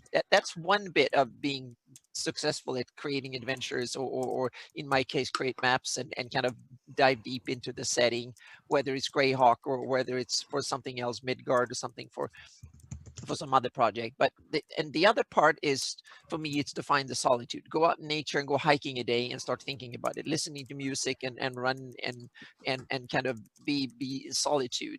And so I need both of them, so to speak. It's in order to build that. And as soon as you become a professional, that means that you can't only work when you feel like it. You have to work every day on it. That's the huge difference. When you just do it as a hobby, you do it in order to relax and when you feel like it. But all of a sudden, when you have deadlines and you make commitments, you sign contracts, that means that you have to feel like it whether you do or not. So you have to change your lifestyle to do it. Hence so the you live and breathe. Yeah. Hence the live and double-edged breathe sword the with Patreon. Exactly. That means that now Yeah. 3 days a week, I need to sit down and work on my Greyhawk maps. But the wonderful thing is that it still feels like a hobby. 90% of the time when I'm doing, there's a few touch-up things that I feel like, oh damn, this is getting tedious. But it's like the river map. It's an awesome project. But now I have to need to put all the errors in there, and that's 60 hours of work. So, or something like that, 40, 50 hours. A week of work that I just have to put arrows to what every little river, which direction it flows.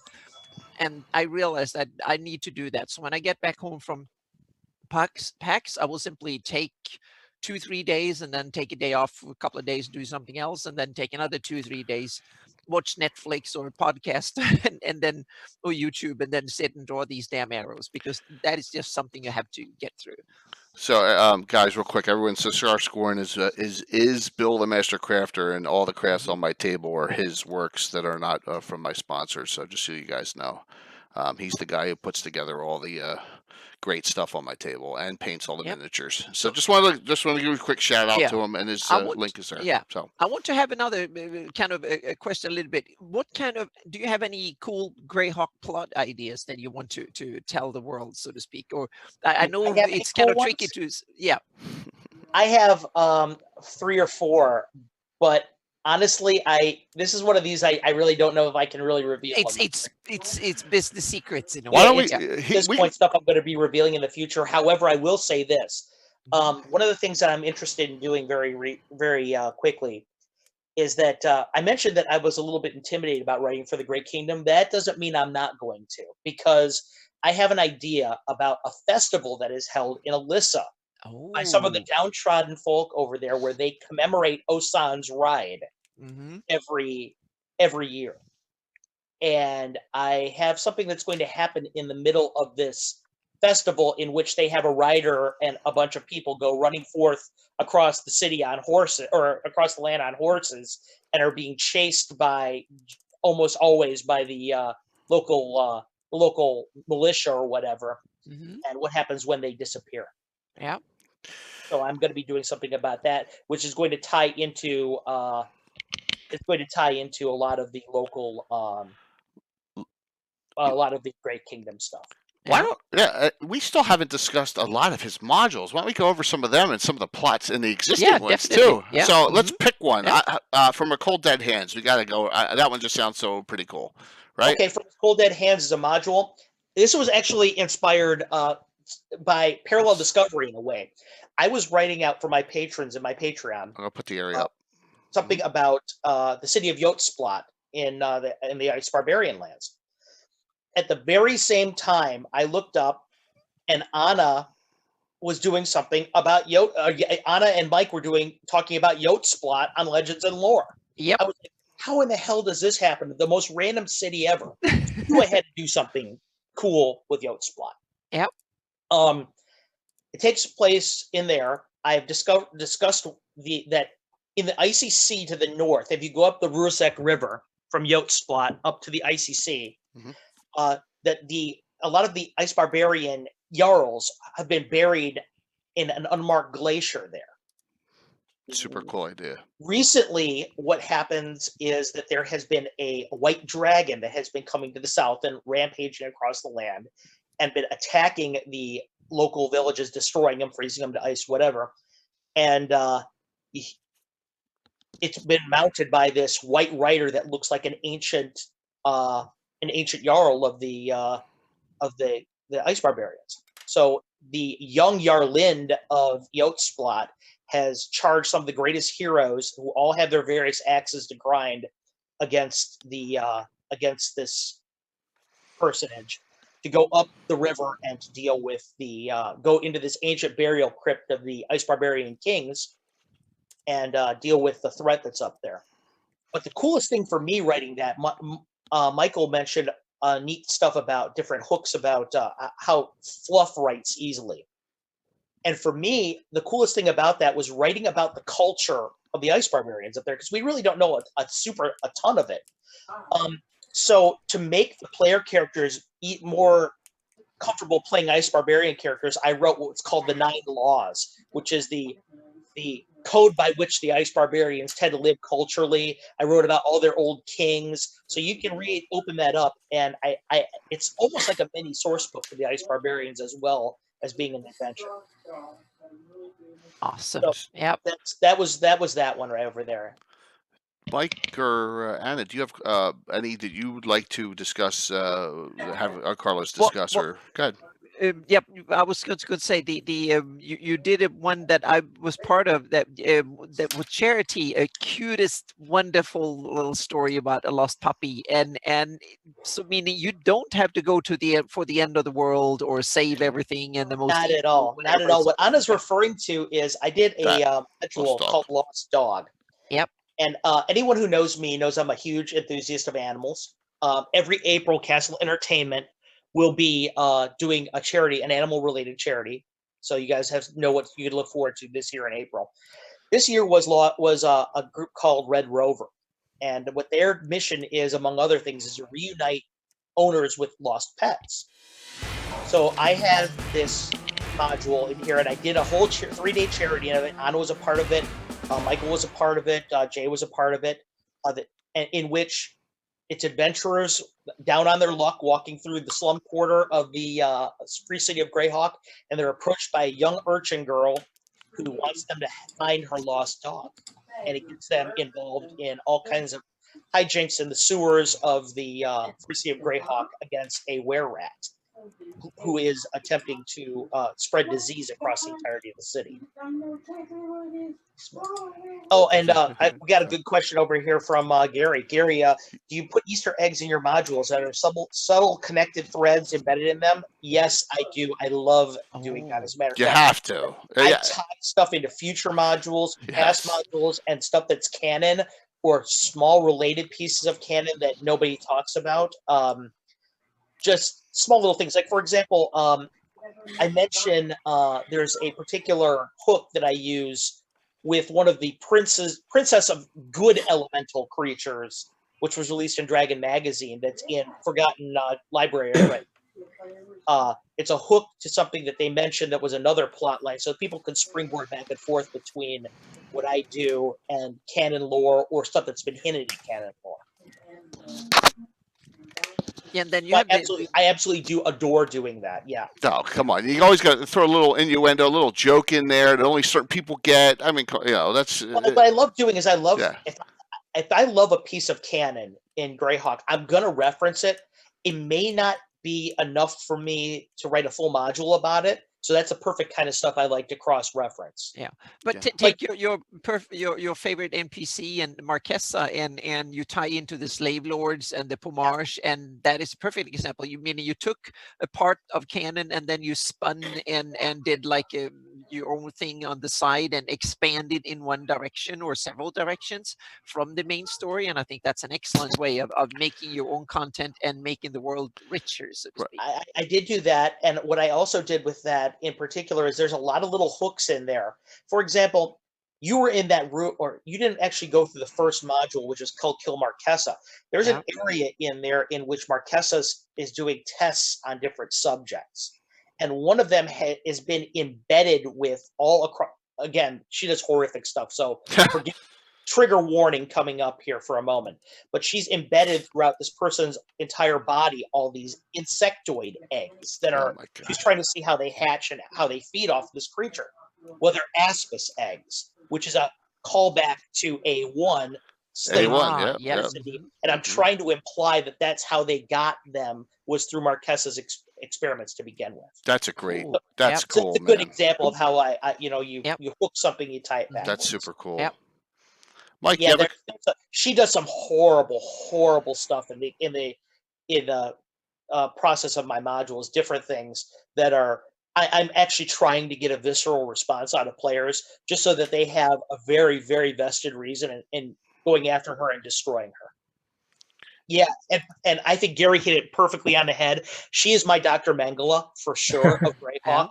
But Jigsaw is a great way to put her too, because she does leave part of her thing that I mentioned in the second module, which is Die Marquesa Die, is that because the first group failed to kill her that was going through her dungeons, she realized something about that, and that she's been working in a vacuum for years, but it really thrilled her that people were trying to come after her. She got this perverse satisfaction after it, and then she started to think to herself, let's have some fun with this. And so that's why she designed some of the things in her modules as they went on. And if you go and you look back at the modules, you will notice in A6, which is Die Marquesa Die, she's done things that are direct callbacks to tactics that players used in A5. If you look at A6, there are things that she did that were direct callbacks to the previous modules. She's learning the entire time. She's seeing what players have done. She's having her perverse, grotesque fun at their expense. Typical for an evil, chaotic, evil individual to take insane pleasure off of that, you know? Oh, yeah. And Tim, I absolutely, when I read about her first in A2, Secret of the Slaver Stockade, I was like, this character is the most evil person in Greyhawk for me. She has to be. I mean, there's Igualiv and there's people like that, sure, but that's kind of an evil that you really don't, it's hard to fathom. Marquez is so much more visceral, and she's taking these innocent people that the slave lords are putting in chains, and she's doing these horrific, mutilating experiments on them that are just unspeakable. Equals a grand scale. Marquez is personal. Oh, it very much is. And like I said, the things I try and do in my modules with her, I want them to be personal. I'll give you a good example. In A2, Die Marquesa Die, Michael ended up in the situation, Mike Bridges here. He was a player in my game. He was a magic user. They ended up in this room, and he saw a locked door, and there was a test subject behind it. And she was so piteous, so just the experiments that had been worked on her were horrible. And Mike just looked at it. I just kept watching him kind of almost just everybody else is walking down the hallway, and he was almost frozen by this thing. And finally he looked over at Jason, who was another character there. He goes, I'm casting knock on that door, and I'm going to open it up and get her out. So we did rescue her. They needed the knock spell about maybe 10 minutes later in the game. But at the same point in time, it was exactly what I wanted. I had gotten the visceral reaction to Marquez's deeds out of one of my players. So I was totally gratified by that. And as it should turn out, again, my modules are living documents. That character that he rescued was a woman of the Snow Barbarians, and she pledged a life debt to Mike's character for doing that. And if you play that character in the next module, you'll see that they have a follower who is that character. So, Mike, tell us your experiences in that stuff. In Carlos's adventures that you played in. Yeah, please tell us your experiences. Well, like I said, I don't play that often, so I think when I get into those situations, usually I'm real quiet and I sit back because I'm always I'm going to, and this is not in Carlos's case, but I'm always afraid in other games I'm going to know more than the DM, so I like hold back, and I like to play support. And I think in this case, maybe I was kind of playing support, like because Carlos said they went on without me kind of a thing. And then the other part of me is like, oh, well, this is a convention adventure. Let me try to do something like I normally do. So I'm opening I'm opening this locked door that I normally just would have ignored. Part of my problem with playing is I'm used to knowing everything. So lots of times it's hard for me just to focus on one character also. And that was really nice because then that kind of gets me more immersed into it when I'm affecting things like that, and it's not just combat. Oh, it's your turn. Yeah, exactly. That kind of stuff. Awesome. It's hard to balance when you're in a convention setting. Putting enough of fluff in there with action to keep all your players satisfied. Yeah, it felt like a role-playing opportunity. Yeah, and I try and do that. It's a tough balance. Yeah. So here is the question, Mike. Are you going to, when signups come for GuyCon, immediately sign up for one of Carlos's adventures? I put him on the spot. Is Is it already time? No. I'm just curious. Soon. I mean, like a month or so. I think in January. I think Oh, it's time okay. to sign up. Yeah. Yeah, quite possible. Mike knows he's got an open invitation. He doesn't need to sign up. Yeah, he knows me. I don't really plan things. But if it was something particularly good, I would sign up for it. I think I signed up for my own seminar. But well, yeah, I try and make room for people that support the Patreon. I think we have a. I would rather someone get in there rather than me, just because I'm a friend. I don't think Marquesa has a god, does he? She Marquesa worships at the altar of science. Yeah. Interesting.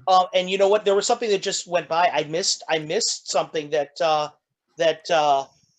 Icarus said, actually. And first of all, hey, Christoph, it's good to see you again. Yes, I did a bunch of stuff with the Renee in my Castle Talk module that I just released, which is called And Now for My Next Trip.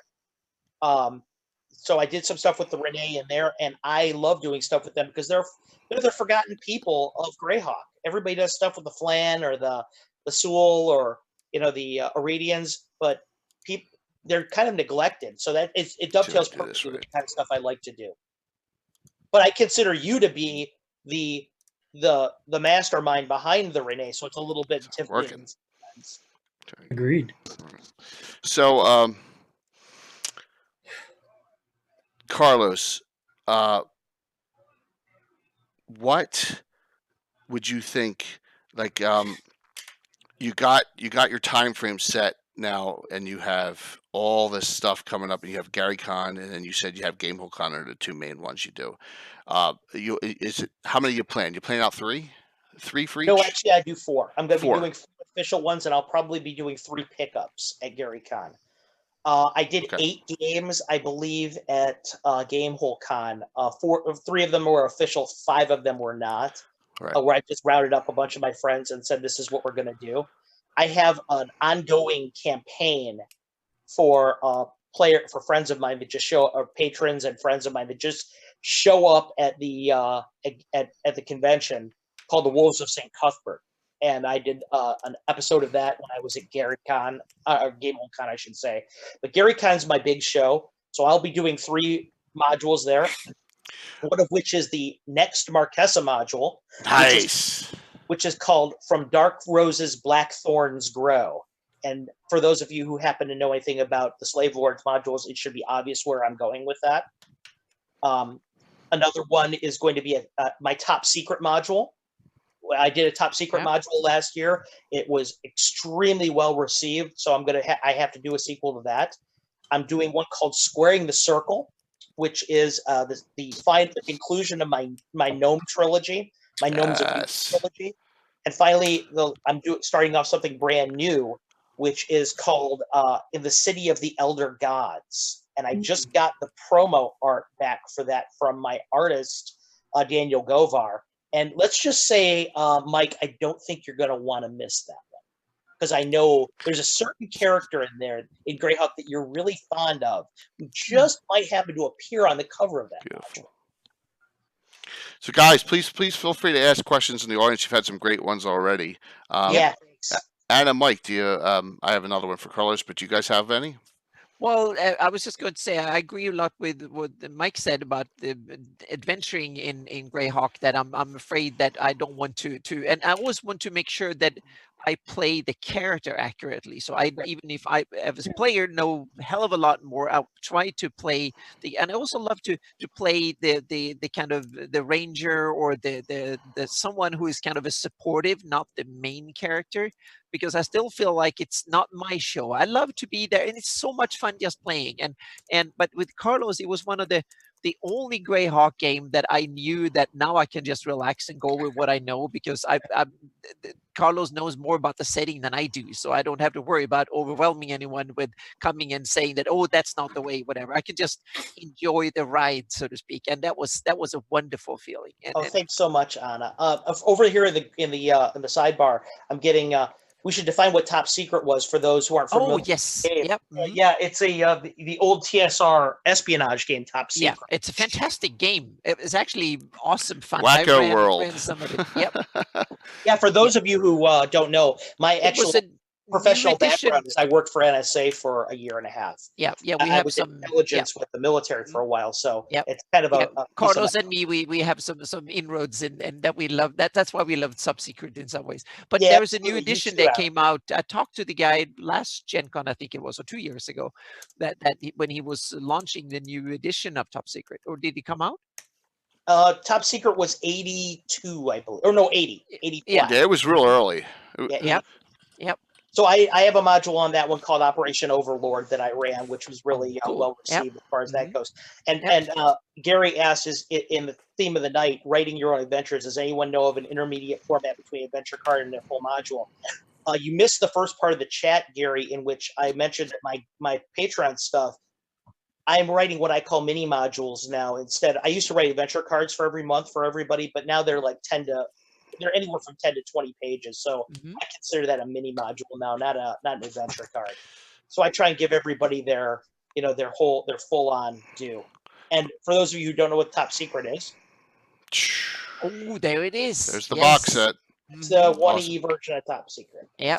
So thanks so much to my merch Valkyrie for snagging that for me, so that you guys could show that on we almost saw her. What's that? You almost saw her? We almost saw around her. there behind me? Yep, we almost saw her. Yep. So, Mike, do you have a question or comment you'd like to do for Carlos? Boy, I'm really struggling for a question here. How about, is there any like creature in your writings that you believe it is overused or underused? Your choice. Yeah. Well, what I try and do for every one of my modules is, in keeping with old TSR stuff, I really like to do at least 1 to 2 new monsters, because I feel like it gives the people out there that read my stuff, it gives them some value when they get their stuff, because I know that a lot of people don't want to run the whole module, but maybe they're just idea mining. Carlos. So I try and give them some stuff to use like that, but at the same time, you have to make a delicate balance between that and making sure that people have familiar monsters that everybody knows are in the world of Greyhawk. Yep. Like, for example, the Norker is such a classic Greyhawk module. You got to have a lot of people don't know about Norker. A lot of people don't know about Fiendfolio, though. Yeah, well, everybody knows that I'm a huge Fiendfolio enthusiast, though, too.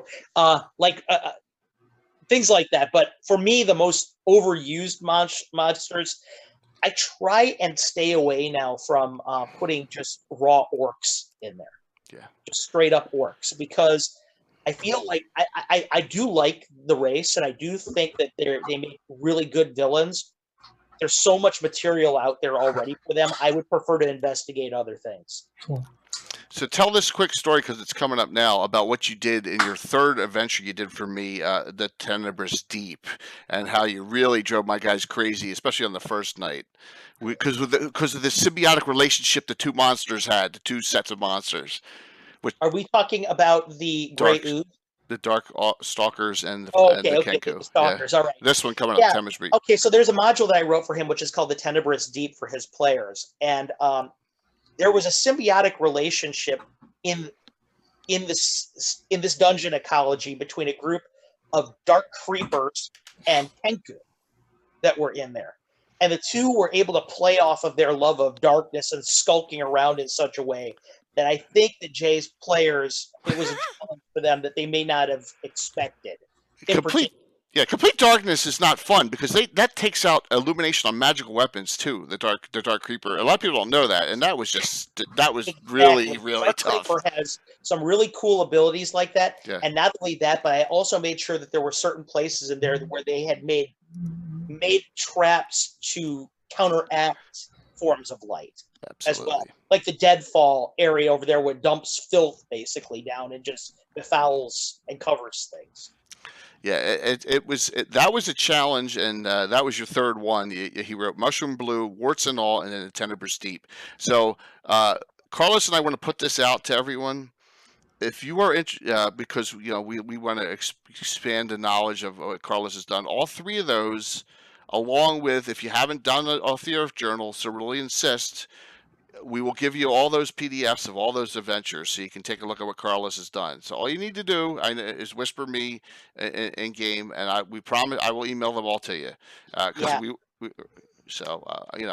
it's our treat, to get those modules out there. You can modify them and do whatever you want with them, but they are Carlos Lising writings. So yeah, they are mine, and I'd be pleased if you guys had them, and if you did idea mine them or just take a look at them. That's absolutely super gratifying to me. Pluffett Smedger and Roxy earlier were talking about psionic flumps. In one of Jay's modules that I ran, I had a really nasty encounter with a psionic gray ooze that's floating at the bottom of kind of a low pool of water, so it's kind of hard to see. Blasted. That psionic blast is just nasty. But anyway, Greta Wolf Lair asks if there's anywhere I wouldn't write an adventure, but then I'd write one there anyway.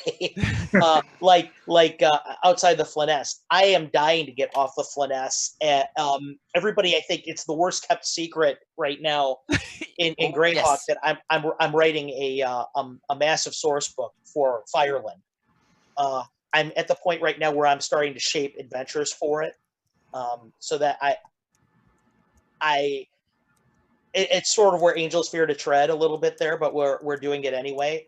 Some places where I would really rather not write at is Western. Okay, I'm going to open up a can of worms here, and I'm going to get some. Here we go. But I'm going to do it anyway. I would really rather not write for Western Eric right now, because I am the biggest critic of the Skip Williams map that was in Dragon Annual #1. I hate that map beyond all rational thought, and in fact, I hate that map so much that my patron material for December actually officially discredits it in my material. So for those of you who are on my Patreon, you get to see how I try to discredit that map.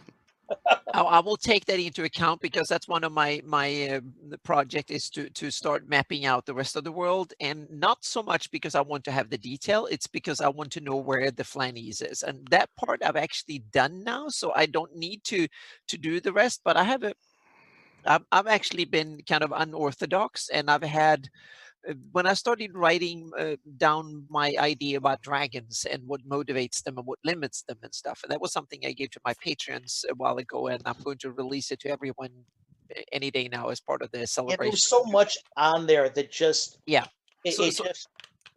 from words like from lands like Erupt and Zindia that I hate those names. They're so lazy. It's just an analog to Earth, and I don't like that at all. Yeah, to the mega continent concept that there's so much that bugged me that well, because Darlene is going to be my guest for Castle Talk in November, the chat is entitled Maps and Legends. So everything that is being done in December is all about maps or explorers, or has to do with that in some degree.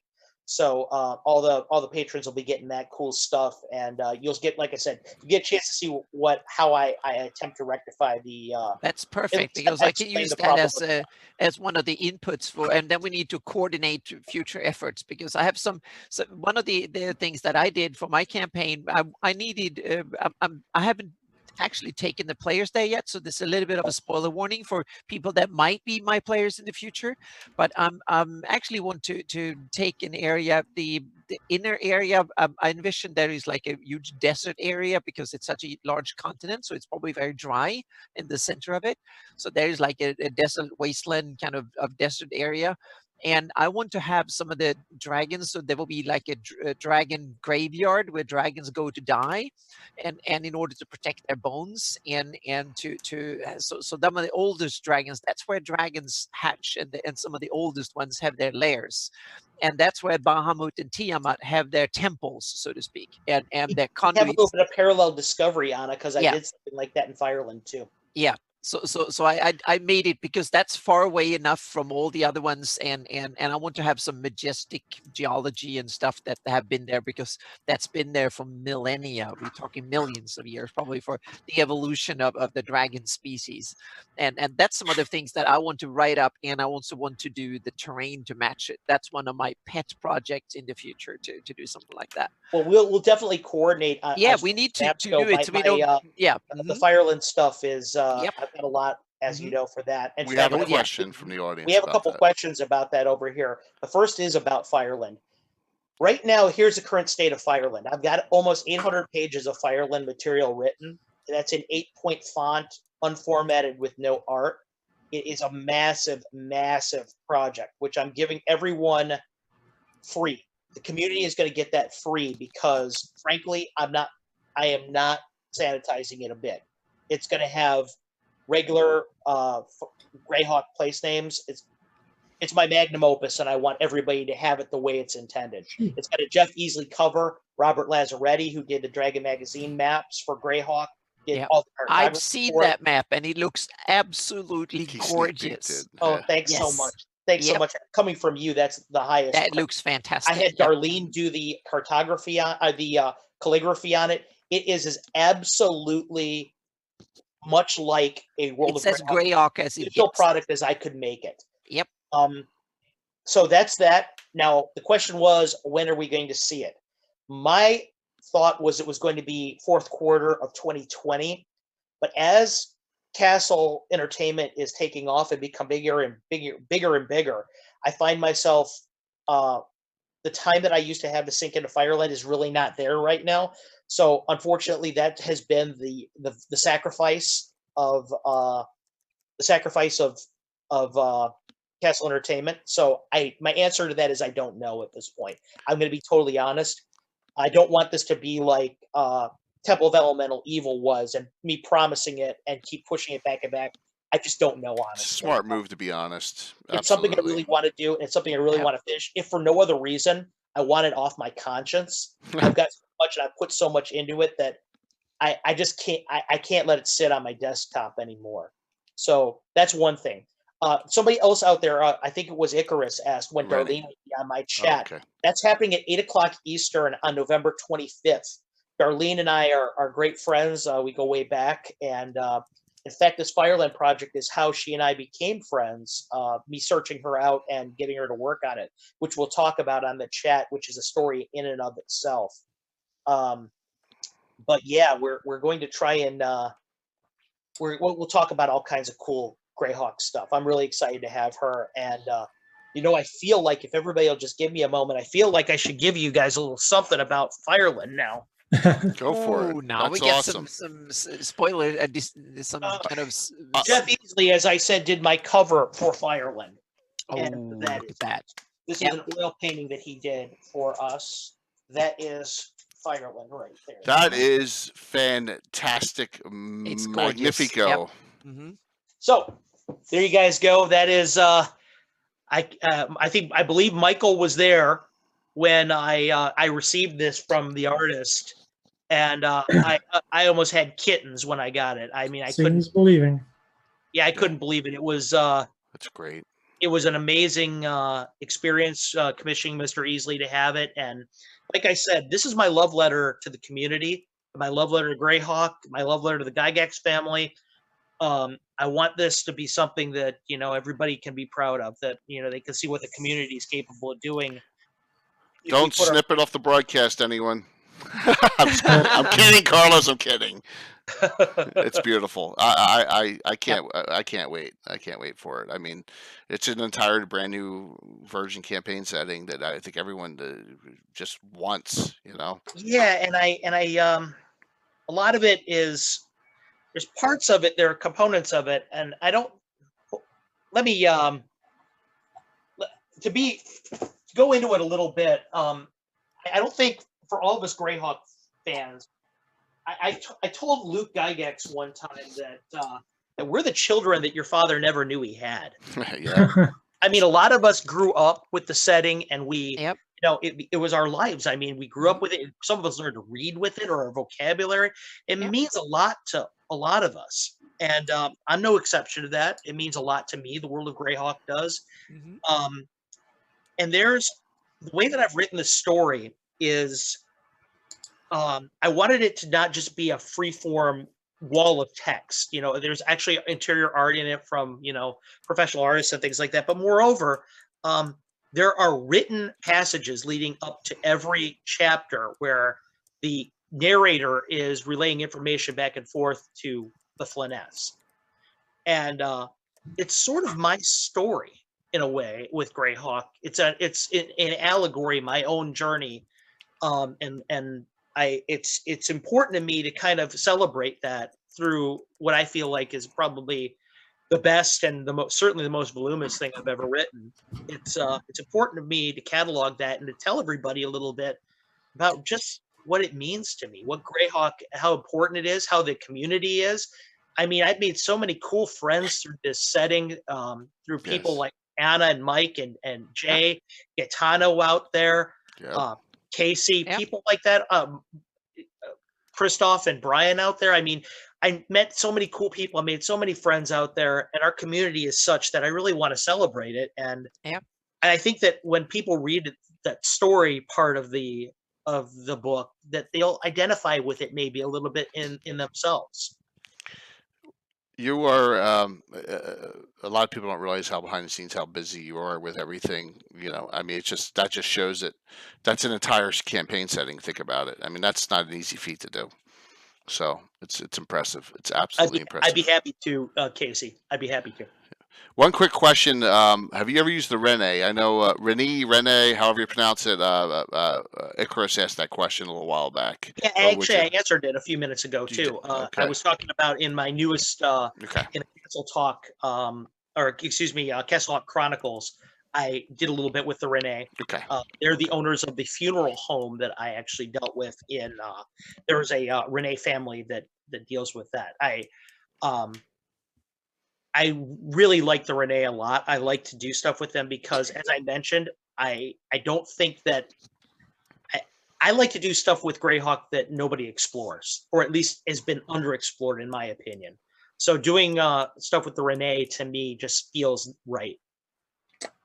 So we're going to have two other people hop on shortly for a couple quickie announcements. I know we're getting close. We may run late tonight. I think we will, but please hang in there, everyone. We really appreciate the overwhelming support tonight. So as that's going on, I wanted, though, tell me about two of your modules, Lux Eterna and the other one that's in the area of the Porcelain Sword. Why'd you place them there? Is that because of that same reason? Okay, well, yeah, really, honestly, it was. Lux Eterna, even though I mentioned that, all the different races of the of human races of Earth, like the Tove, the Ullman, the Rene, people that they don't do too much with. I love exploring those, but I have to admit I have a soft spot in my heart. If I had a favorite race, it would be the Sul. I've always been compelled by the ancient Sul Empire. I thought that it's really cool, all the way from the Houses of Pursuit all the way back to the Sea of Dust. So I really wanted to do something with the Sea of Dust, and that's why I created Lux Eterna, which takes place in the Sea of Dust. Mm-hmm. I talk a little bit about the Sul Empire before its destruction. One of the things I like to do with my pieces that there's Brian. One of the things I like to do with my modules is when I do something with these underexplored areas, I don't like to talk about them in a way that everybody else has visited. Like if I'm going to do something with the Sul Empire, I want to talk about its history. So what it deals with is a vampire that lives underneath the Sul, the Sea of Dust, who actually was there before its destruction. And it's the same thing with the Porcelain Sword of Queen Ashala, where I talk about the Baklunish Empire before its destruction. It's super cool. Oh, thanks, Casey. I really appreciate you buying that. That's awesome. I should mention that the Legends with an S, correct?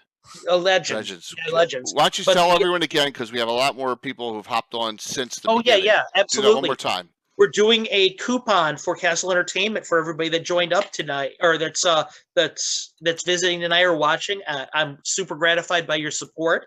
And if you type in the coupon code legends, I should say, with a capital L, you're going to get a 10% off. And my undying thanks. Since I only have your Twitch, what is the site? It's www.castlentertainment.com. CASL. Yep, you got it. Not spelled castle, guys, as a word. Yeah, it's actually my initials. My family went with the old Filipino tradition of having two middle names. That's so cool. So, but going back to Ashala, just very briefly, Porcelain Sword of Queen Ashala was a very important module for Castle Entertainment because I was the guest of honor at GrogCon this year down in Florida. I was flown down there, and I was asked to write the official GrogCon module, and that's what it is.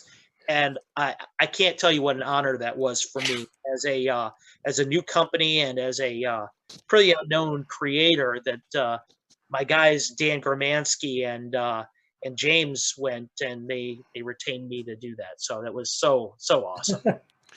What's up there, Brian and Christoph? How you guys doing tonight? Hey guys. So, what a great discussion so far. This has been awesome. I really, Carlos, really appreciate you hopping on. And I know we'll keep this going here, but we have a special surprise real quick here because let's do some announcements now. And we'll give our two brand new quickie guests here. What do you guys got going on? Hey, Brian. Saracenus and Icarus. So go for it. So, you guys can hear me, right? Yeah, you're good. Yep. You're crystal clear. Good. All right. I just want to make sure I had the mute off like I didn't do last time I was on the show. Yeah, I'm going to make a quick announcement about the Cannon Fire Facebook group, which we have tagged as a Greyhawk resource. We've been growing in leaps and bounds, and the group's evolving, and I've decided that we're going to do a name change to reflect that evolution and to help distinguish from the Cannon Fire website, because there seems to be some confusion about that. I get a lot of questions about the Cannon Fire site that I can't answer because I'm not a direct part of that. And I just want to say flat out, I appreciate the confidence and the faith that Gary put into me to take over the Facebook page and make it happen. And I want to take that going forward, and we're gonna still look back to our origins, which is Cannon Fire, but we've started to embrace other sites and other creators, and people are starting to bring their own stuff there, and I think we need to kind of acknowledge that. And Cannon Fire is still going to be Cannon Fire, and that's kind of where we're going. I am going to probably have a contest to come up with a new tagline, because I don't want to be stealing the one from Cannon Fire, which is editions change, Greyhawk endures. And part of it is that that's their tagline, and the other part of it is I'm tired of enduring. It's time for us to do something different. And we're in a different world with fandom right now. It's growing. Yep. And so that's kind of the message I want to send out into the world. So we're going to become Greyhawk resources, which is kind of what we're doing now, and be more focused on providing resources to people and pointing them in the direction, whether it be Cannon Fire or Greyhawk Online. And I guess that'd be a good segue into Christoph. Hey, Christoph, good to see you on. Hey, can y'all hear me? Yeah. Yep. Good. Yep. Yes, can hear you just fine. Fantastic. So kind of along the same lines of what Brian is talking about, we're realizing that our community is growing in new and different ways that we're not really expecting. And so one of the things that we have found recently is, I'm sure a lot of you know that over the years, there have been difficulties with the wiki and having mirrors of it and things like that. And it's occasionally been hard to find because a mirror went down, things like that. In some of the recent stuff that Gary has done with the Cannon Fire website, we got to talking, and he had the idea that it might be a better thing for the community as a whole to have the wiki and not have accidental forks, where one editor publishes on one website, that kind of thing. And so Gary suggested, peace measure there in the chat. Gary Hey, suggested that we might ought to consider actually making the Greyhawk Online version of the wiki the official one. And so Greyhawk Online and Cannon Fire are partnering to bring the wiki to more people, and they're actually going to be linking from Cannon Fire now to the newer updated version of the Great Library of Greyhawk that now has hundreds more articles on it, but it still has all of the original content from the Cannon Fire wiki, all of the original editors. Everybody is still credited, you know, Rob Bastard, Rip Van Wormer, or Razgon as some of us know him, Omega 9999, like everybody that's ever edited, all of that content is still there, but it's growing and changing and evolving and getting better and better every single day. So that is so great fantastic news about the wiki. That's fantastic. Brian, can you talk about the thing about the Living Greyhawk material disappearing too, and maybe there's some people who can help? Oh yeah, I should have Please. Didn't even think about that. So so back in the days before Facebook and even MySpace, God forbid, when we were doing the Living Greyhawk campaign back in 2000, 2007, Yahoo Groups was the primary vehicle for us to communicate with each other, which was a dirt simple mail server system. And unfortunately, Verizon, which now owns Yahoo's stuff, is going to discontinue them. And so a lot of the Living Greyhawk groups that exist are going to just disappear. They're going away.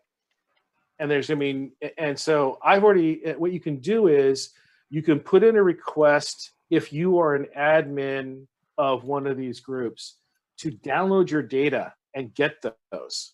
And you need to do it before, I think, December 2nd or 3rd, because then that's when it's going to evaporate.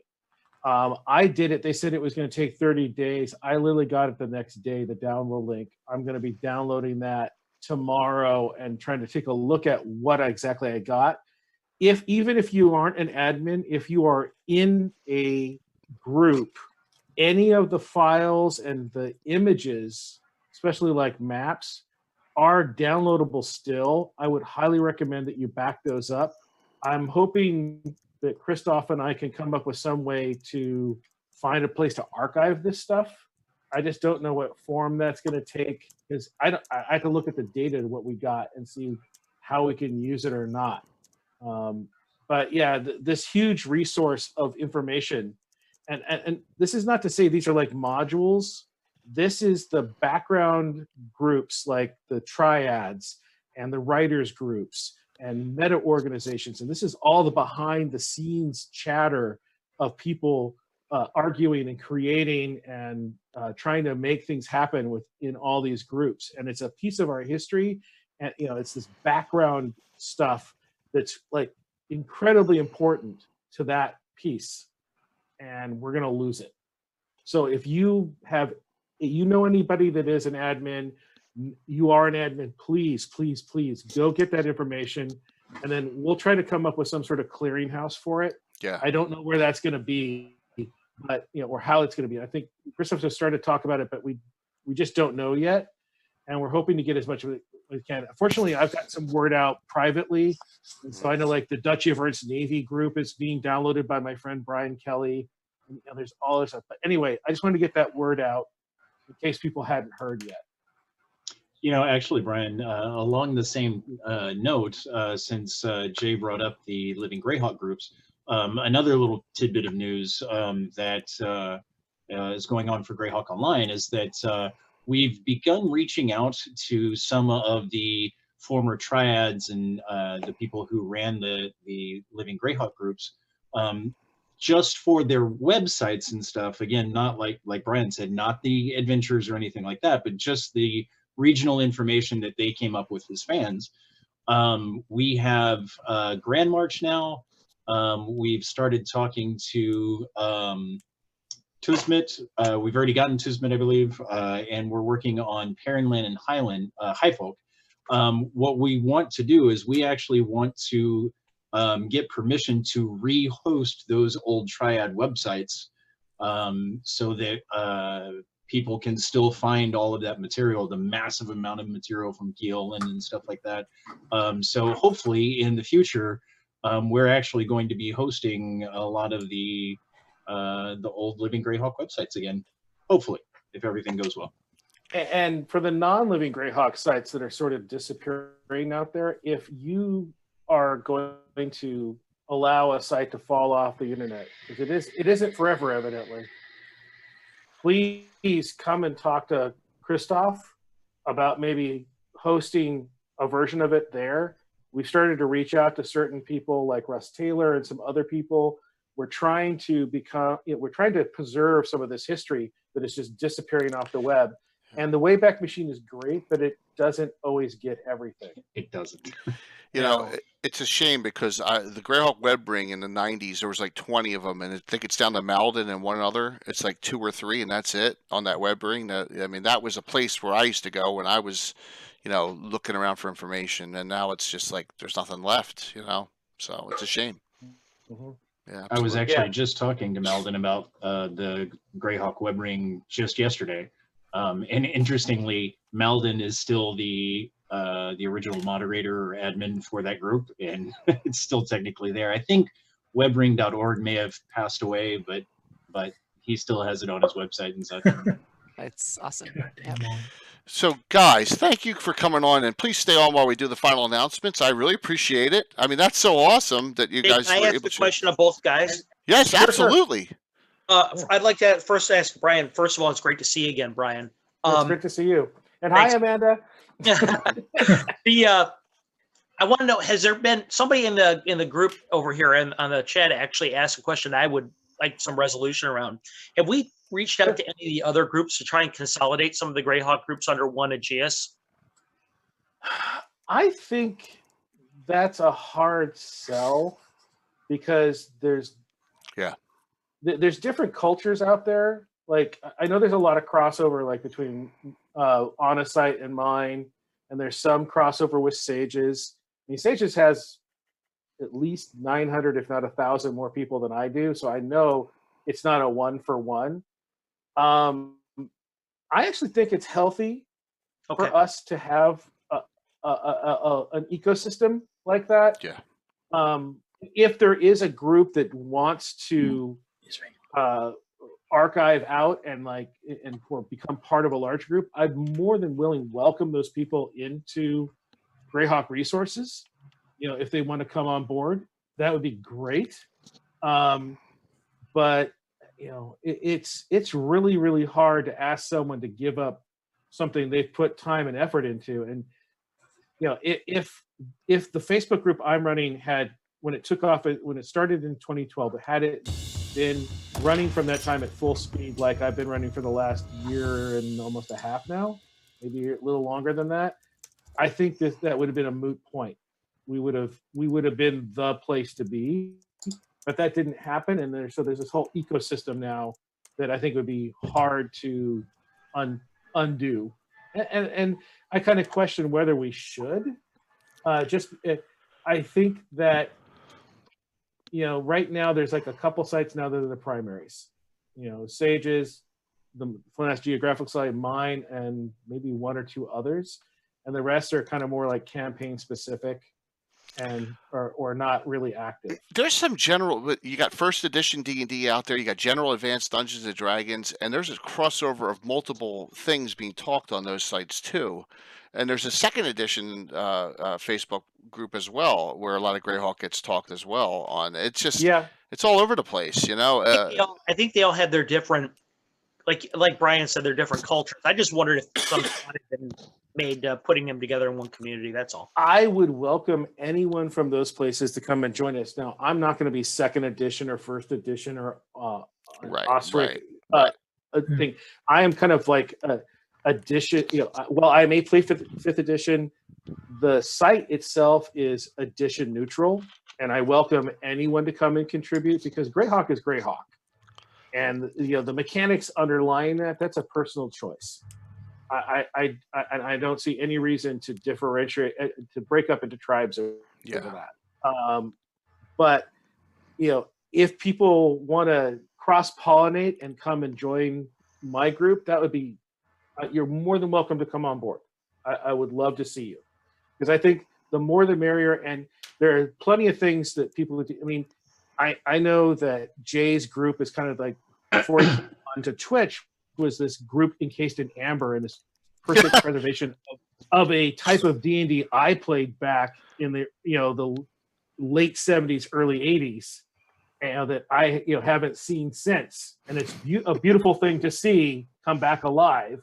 It's like a living museum, and it's awesome. It'll die. Die off in that museum, but no, that's cool. Thank you. My other question that I want to pose towards Christoph actually was, I know it's outside the scope of what your message was, but when can we expect the next Earth Journal? Actually, there's we're on a really a surprisingly regular schedule, which the Earth Journal hasn't always had, and we're producing every quarter now. And the last one was the autumn, and so the next issue is the winter issue. I'm hoping for I'm not hoping. I already have planned right around Christmas. The authors and artists deadlines are the first week of December. And I'm hoping to have all of the other art and formatting in by, like, actually, formatted in the magazine, hopefully by Christmas. So if the absolute outlying dates that I'm looking at is between Christmas and New Year, so it's already in production and it should be out soon. Outstanding. And really, I just thought the community would want to know that. And I thanks for reminding me. I just want to give you a chance to hype it up. Thanks for reminding me. It's a great announcement to make, and guys, what a fantastic night. So great number 2 here. Let's see what everyone's got going on. So Mike, what do you got going on? Well, as usual, I have my blog Greyhawkery going on. If you go there now, you can read a very long, boring treatise on elven populations. Otherwise, you'll see me with Anna doing more Legends and Lore chat with all you guys. Yes, but we got some sad news that I'll do during my part, that when the next one's going to be here because of the holidays. But it's right. we have the next 2 topics scheduled already, so which is a good thing. So Anna, what's up? Well, I've had a whole bunch of stuff because both to my Facebook group, the Flanese Geographical Society, past 2,000 members. I thought that was kind of celebrate something that I never thought would take off more than a few hundred, maybe 100 or so helping me, and that taken off as a place on Facebook to discuss Greyhawk geography and maps and stuff. So it's awesome. So I've launched a whole bunch of stuff that is the Facebook. It will be on my website like today or tomorrow, and there is a preview of the river map I'm doing as part of the 576 map. There will be a detailed look at the rivers and how accessible they are throughout Flanese, and there will be a first look at that map. That's coming on my blog like tomorrow or so. And I'm also going to release an ARD heraldry update, a whole bunch of shields, old and new, and some of them are already been on my map. I just touched them up a bit, and a whole bunch of new ones from my campaign, and a couple of them by Brian Blomcott's design too that are awesome. So in there, his Knight Protector shield that I just love. It's awesome. That one, it's in there too. And then I also did a heraldry for the Freeborough, the city of Freeborough in Furundi. So that one is coming out separately too. And I also wrote an article that my patrons got like a month or two about dragon ecology. I normally don't write much gaming stuff wise, but I kind of had my ideas on dragons, and so I wanted to. So I wrote a couple of pages of that, and that's something I want going to post on my blog. But I'm also want to talk to Christoph and see if we can get that one on Greyhawk Online too, because I think that will be perfect content for that, and some of the heraldry and all that stuff too. Well, hopefully we can get it in on Greyhawk Online as well. And I will also be at PAX in a couple of weeks, and I will be and I will be that's something that I leave that to Jay to talk about the other bits around it. But I will be at PAX. So if you want to come in and babble, PAX Unplugged in Philly. So yep. So if you want to come in and see me and babble Greyhawk stuff and maps and stuff in person, you can come to the Sirenscape booth. I will be there a lot of the time during PAX. I will work in the PAX in the Sirenscape booth. And after hours too at the bar. Yeah, well, somewhere. I don't drink much, but I have so many friends to hang out with, so that will be. We're gonna have a blast. I don't know where. I don't know the surrounding area that well, so I don't know where I will end up. So we'll see. But so that is going on for everyone. But also, I have a bunch of stuff coming out for my patrons that will come out for everyone in a little while. And I just gave, as part of the Patreon Appreciation Day, I gave a look at the Horn Lambs and Bone March for my campaign stuff, with a whole bunch of added stuff and new heraldry and a whole shebang on it. So that's my addition to my campaign map, and some writing on stuff. I talked a little bit about it earlier on the show in this episode, but there's more of that. And the next 576 installment is coming out fairly soon. I hope that it will come out in early December. I hope I can have it out before PAX.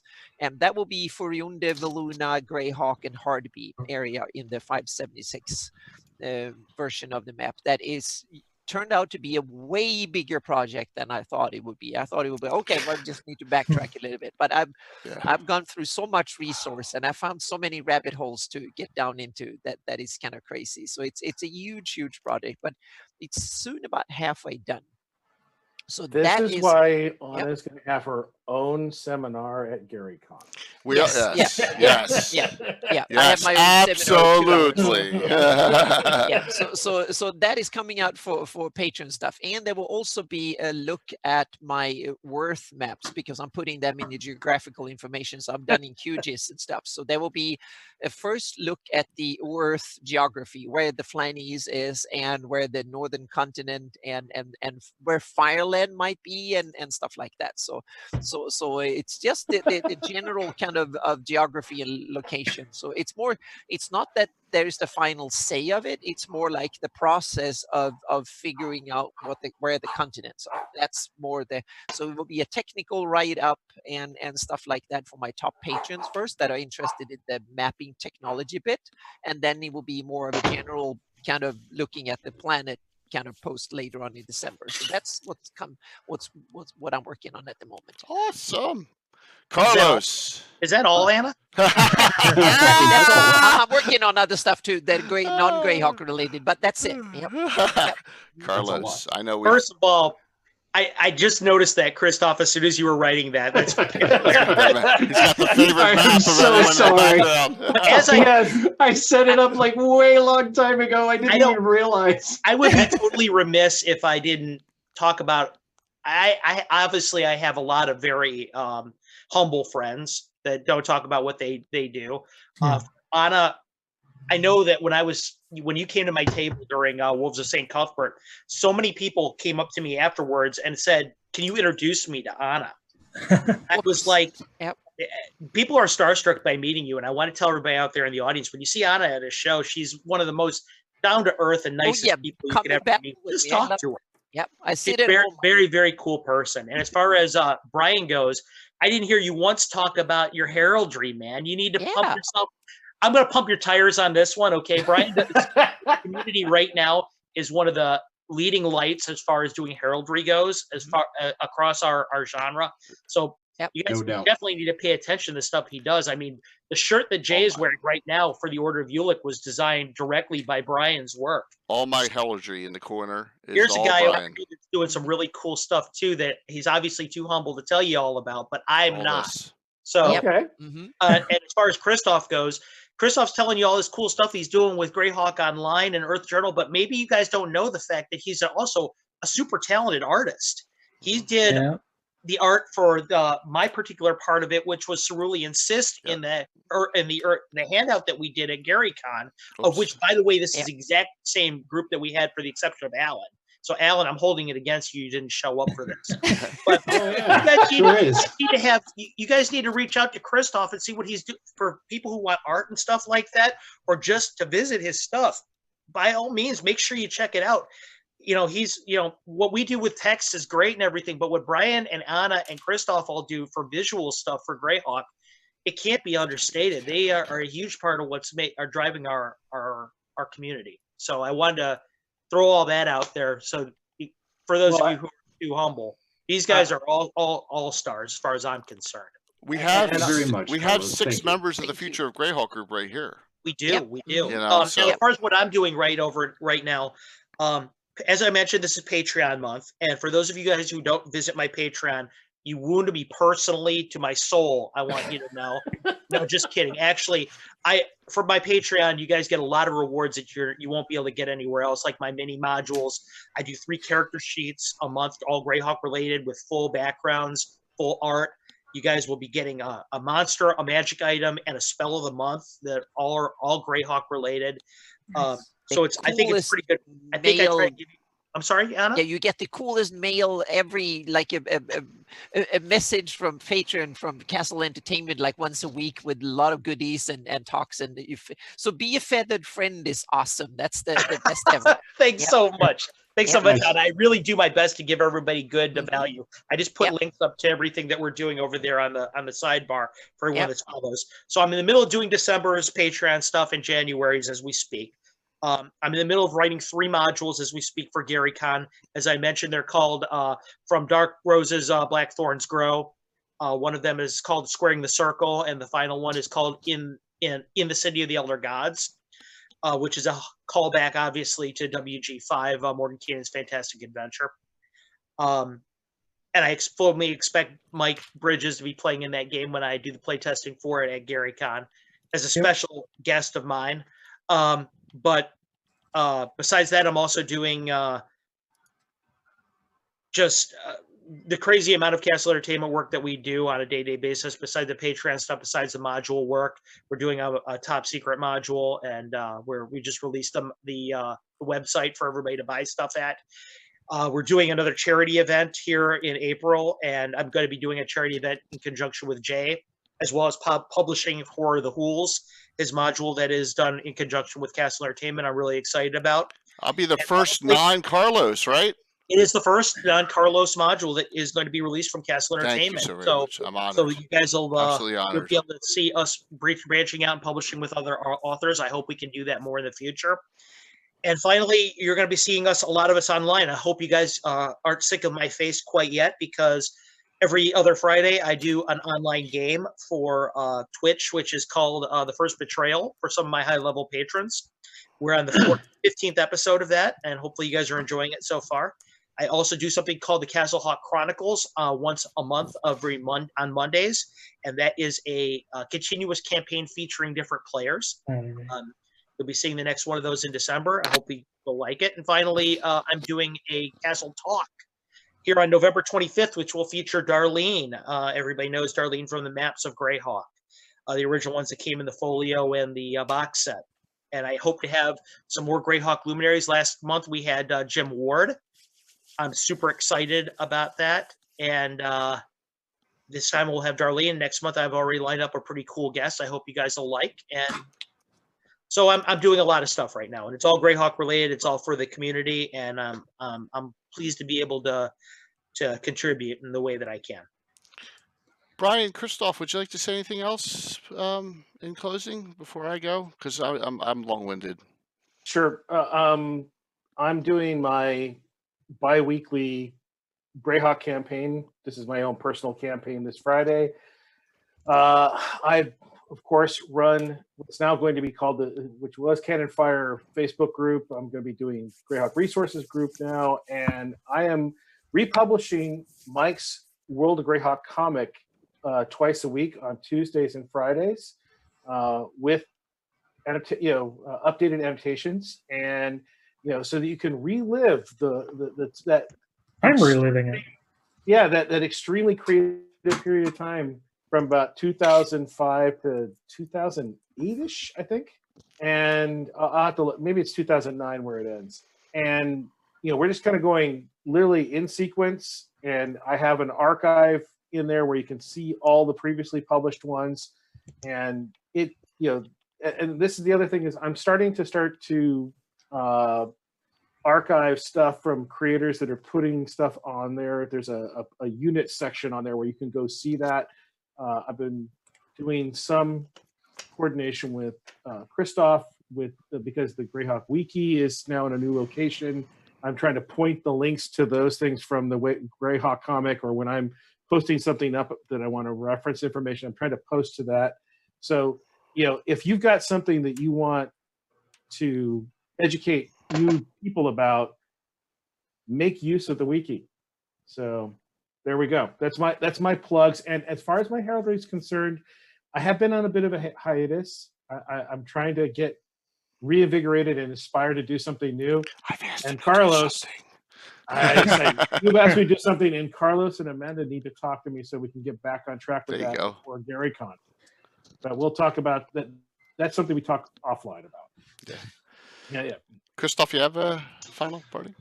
Well, like Carlos mentioned, the Earth Journal 31 is getting ready to come out. For anybody interested out there, the theme is factions, and there is actually still room in the magazine if there's anything that, like, if anybody would like to write something about the Thieves Guild of Greyhawk, or about a wizard school, or about the Knights of Ulick, or anything like that. We would love to have articles about various factions. You have the Knights of you have the Knights of the Forest Watch, right? You have that. All right. So yeah, the Earth Journal. Authors and artists, please get in touch with us.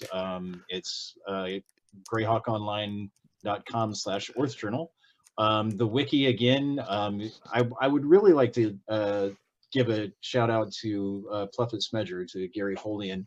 If it weren't for him and all of the editors that went before us, we wouldn't have the wiki that we have today. There are over 3,200 articles now on the wiki. That's so awesome. And I mean, and it amazes me every time I look that I'll find like something bizarre, like, I don't know, like the Sus Forest, or Timberway, or Darkgate or something. There'll be just this bizarre gap, and I'll be like, oh my, how did this not ever get on the wiki? So it's growing every day, and we have a couple of really active editors now who are spending a good deal of time on the wiki. The Greyhawk Online in general, guys, if y'all have content that y'all want to push out, we love having people just contribute a single post. Just go on, register, and we can make you a contributor. And you can, if you want to share a map you drew or an NPC, we're actually also now Jason Zavoda of the Encyclopedia Greyhawkiana, and also the Hall of the Mountain King.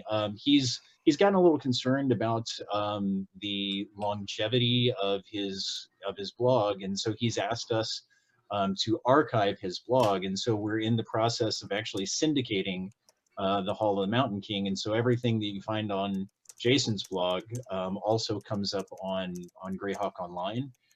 So if there's other people who have their own blogs, one thing that I haven't heard mentioned since we've been talking as far as announcements go, we have a new blogger on Greyhawk Online who's sharing their blog with us.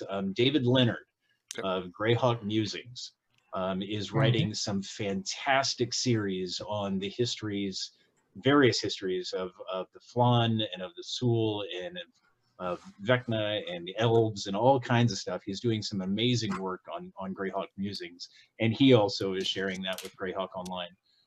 So anybody who is interested in reading, interested in writing, greyhawkonline.com. I have one kind of personal announcement. I got to do a very, very amazing thing, sort of for Greyhawk Online, because it's something that I want to share. But Carlos, you mentioned earlier Paul Stromberg, who does the Collector's Trove, an amazing guy who has access to some really great celebrity really great celebrity auctions and stuff like that, and they bring their stuff to him. But so I had the amazing benefit of getting to bid on an auction, and amazingly ended up winning. So Greyhawk Online now owns the original Jim Rosloff artwork that was in Dragon Magazine number 100 for Gord the Rogue. Cool. Nice. Yeah, so I'm very, very much looking forward to and of course on Greyhawk Online we have Gord's Greyhawk, which was a site that's been around for years and years and years, and Chris Siren allowed us to rehost all of his pages for Gord's Greyhawk. So Gord fans, a little bit of fun that Greyhawk Online now owns the original artwork for Gord the Rogue. Even before the Gord the Rogue novels came out and had Clyde Caldwell artwork, Jim Rosloff did a black and white piece, and we get to share that with everybody soon. Super cool. What an amazing coup. That's awesome. Yep. Definitely. Good work. Thank you Thank all. you for doing that. Now you get to hear my mouth run off a little bit, and I'll be as quick as possible. So I got here's the bad news. Because of next Wednesday being the day before Thanksgiving, people are traveling, people are doing odds and ends, and then Anna's traveling to Philadelphia the Wednesday after. The next Legends and Lore is not going to be for 3 weeks, unfortunately. But I know, but. That's the wrong one. Okay, all right. So I just, duh. Oh my gosh. You only had 20 minutes. I thought you were embarrassed. Oh my god. Yeah, you only had 20 minutes. Wow, what a faux pas that was. I thought you were embarrassed of the My Little Pony. Oh my gosh. Oh yeah, that's awesome. You Cover it up. Oh, you know what? I'm looking in the current folder here. I got so many damn folders. Anna, you need to fire your production staff. They're not doing it. Oh, exactly. This is terrible. This is terrible. I gotta fire myself. All right, so Wednesday, December 11th, 8 p.m., same time. We want to keep it on Wednesdays. We were talking about moving it to alternate Mondays of Mark, but Carlos's talk is on that, and Carlos's talk everyone should be watching that CSL talk. So we're just gonna go over our Wednesdays. Knighthood's a Greyhawk. This may not just be canon discussion, but it'll be a lot of published source discussion, a lot of it. So if you have something you want to participate in, if there's a living, I am completely devoid of Living Greyhawk information. If there's some Knighthoods that were founded or edited during the Living Greyhawk era, if there's someone who can help contribute to this, hint, hint. Oh, there are. Okay, please reach out to Anna, myself, and Mike, and we'll do this. I am only an aficionado of base stuff from the Greyhawk Wars to my stuff, okay? So we need to really get some more input on this, but we really want to make this a great discussion. That is going to be on the 11th. Now, the 18th, which I don't have the placard for, is, and I'm sorry, Christopher, it was funny, I didn't mean to rip this off, but we're going to do Saltmarsh Then and Now, okay, on the 18th. I know there's actually an article in the Earth Journal called that. We're going to talk about. I think it's fantastic. That's great, man. Okay. I mean, it's meant to inspire. That's the whole idea. Absolutely. We're going to, good to hear. We're going to talk about, I'm going to do the old U series, what happened in my campaign. Mike's going to do current. If Will can get on, Will's going to do what he's streaming on Wicked Studios. Okay. And we're going to talk about, and also Brian Sublime will be on. He'll come on after 9 o'clock because he's got his own D&D game going on. And he'll talk about what he's doing on his great Obsidian Portal Saltmarsh area-based campaign as well, and all the neat things he's doing. So we're going to... Jay, there's a guy out there watching this on Twitch right now who I think knows a little bit about the Knight Protectors of the Great Kingdom. That might be a really good guest for that. Yes. Gary. If we can kidnap him and bring him into Twitch, we will. So we have 3 weeks to work on this, which is great. Yes, exactly. So, we want to have him on. So yeah, we're going to. Someone reached out to me in chat, also in Whisper, and we'll see what we can come up with. But that's going to be the topic. Then the 11th will be Saltmarsh Then and Now. Then Christmas. Then we'll be into 2020. Okay, so we'll get 2 more episodes in this year. Now, for me, what else is going on my channel? I'll see if I can mess this up too. So tomorrow night, a really cool adventure, one-shotter in Harby called The Fog. All right, I ripped that off from Stephen King. Sorry, but Yes, a Harby. We're going to have some fog rolling in. And does everyone know what creatures end up out of fog? You should know that from your Greyhawk lore. So this is going to be a one-nighter because I'm going to be short a lot of guys. So we're just going to have fun with this because we're off on the next Thursday for Thanksgiving, the Thursday after. All right, this is huge. All right, Anna will actually, barring a disaster, Anna will be at my house. We've got a Heroes of Greyhawk one-night, one-shot adventure called The Outcast. Anna has a character in a group. The adventure group is going to be the Windborn. Alan Grohe may be there as well. We'll see. And the ever mysterious Tim is going to make a physical appearance as well. And we're going to have a whole group of hardcore Greyhawk aficionados playing the night before PAX. It's kind of a PAX kickoff. And I'll be in 2 Thursdays.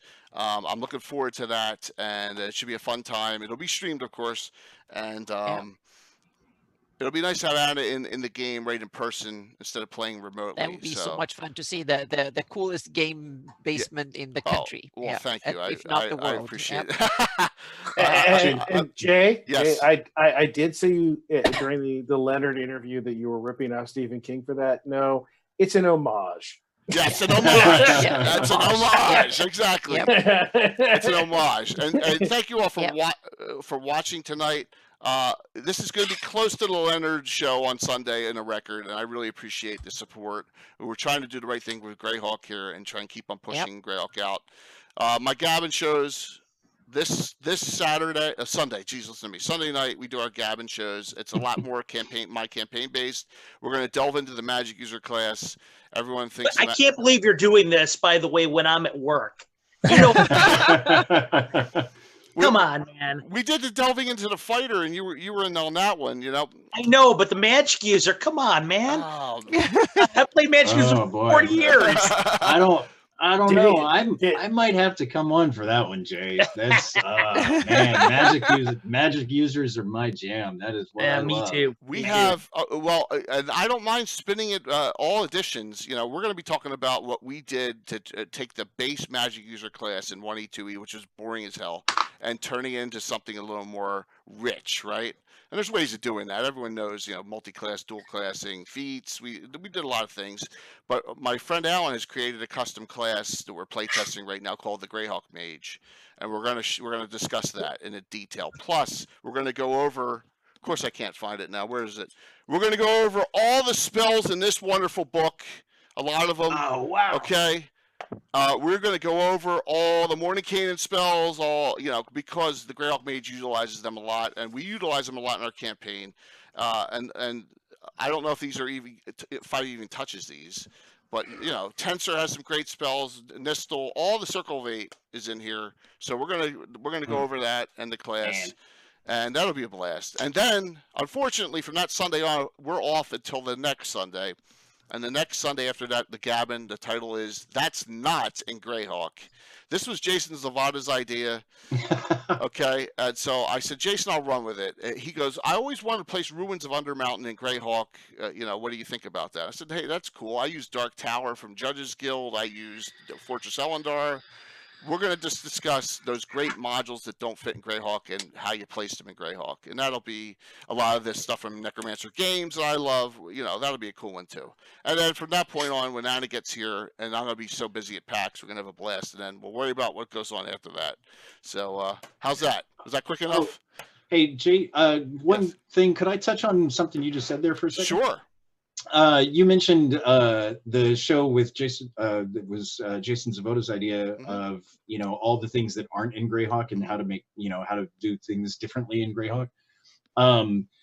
The Earth Journal that we have planned for spring, which is going to be right around time of GaryCon, is the theme is Infinite Earths.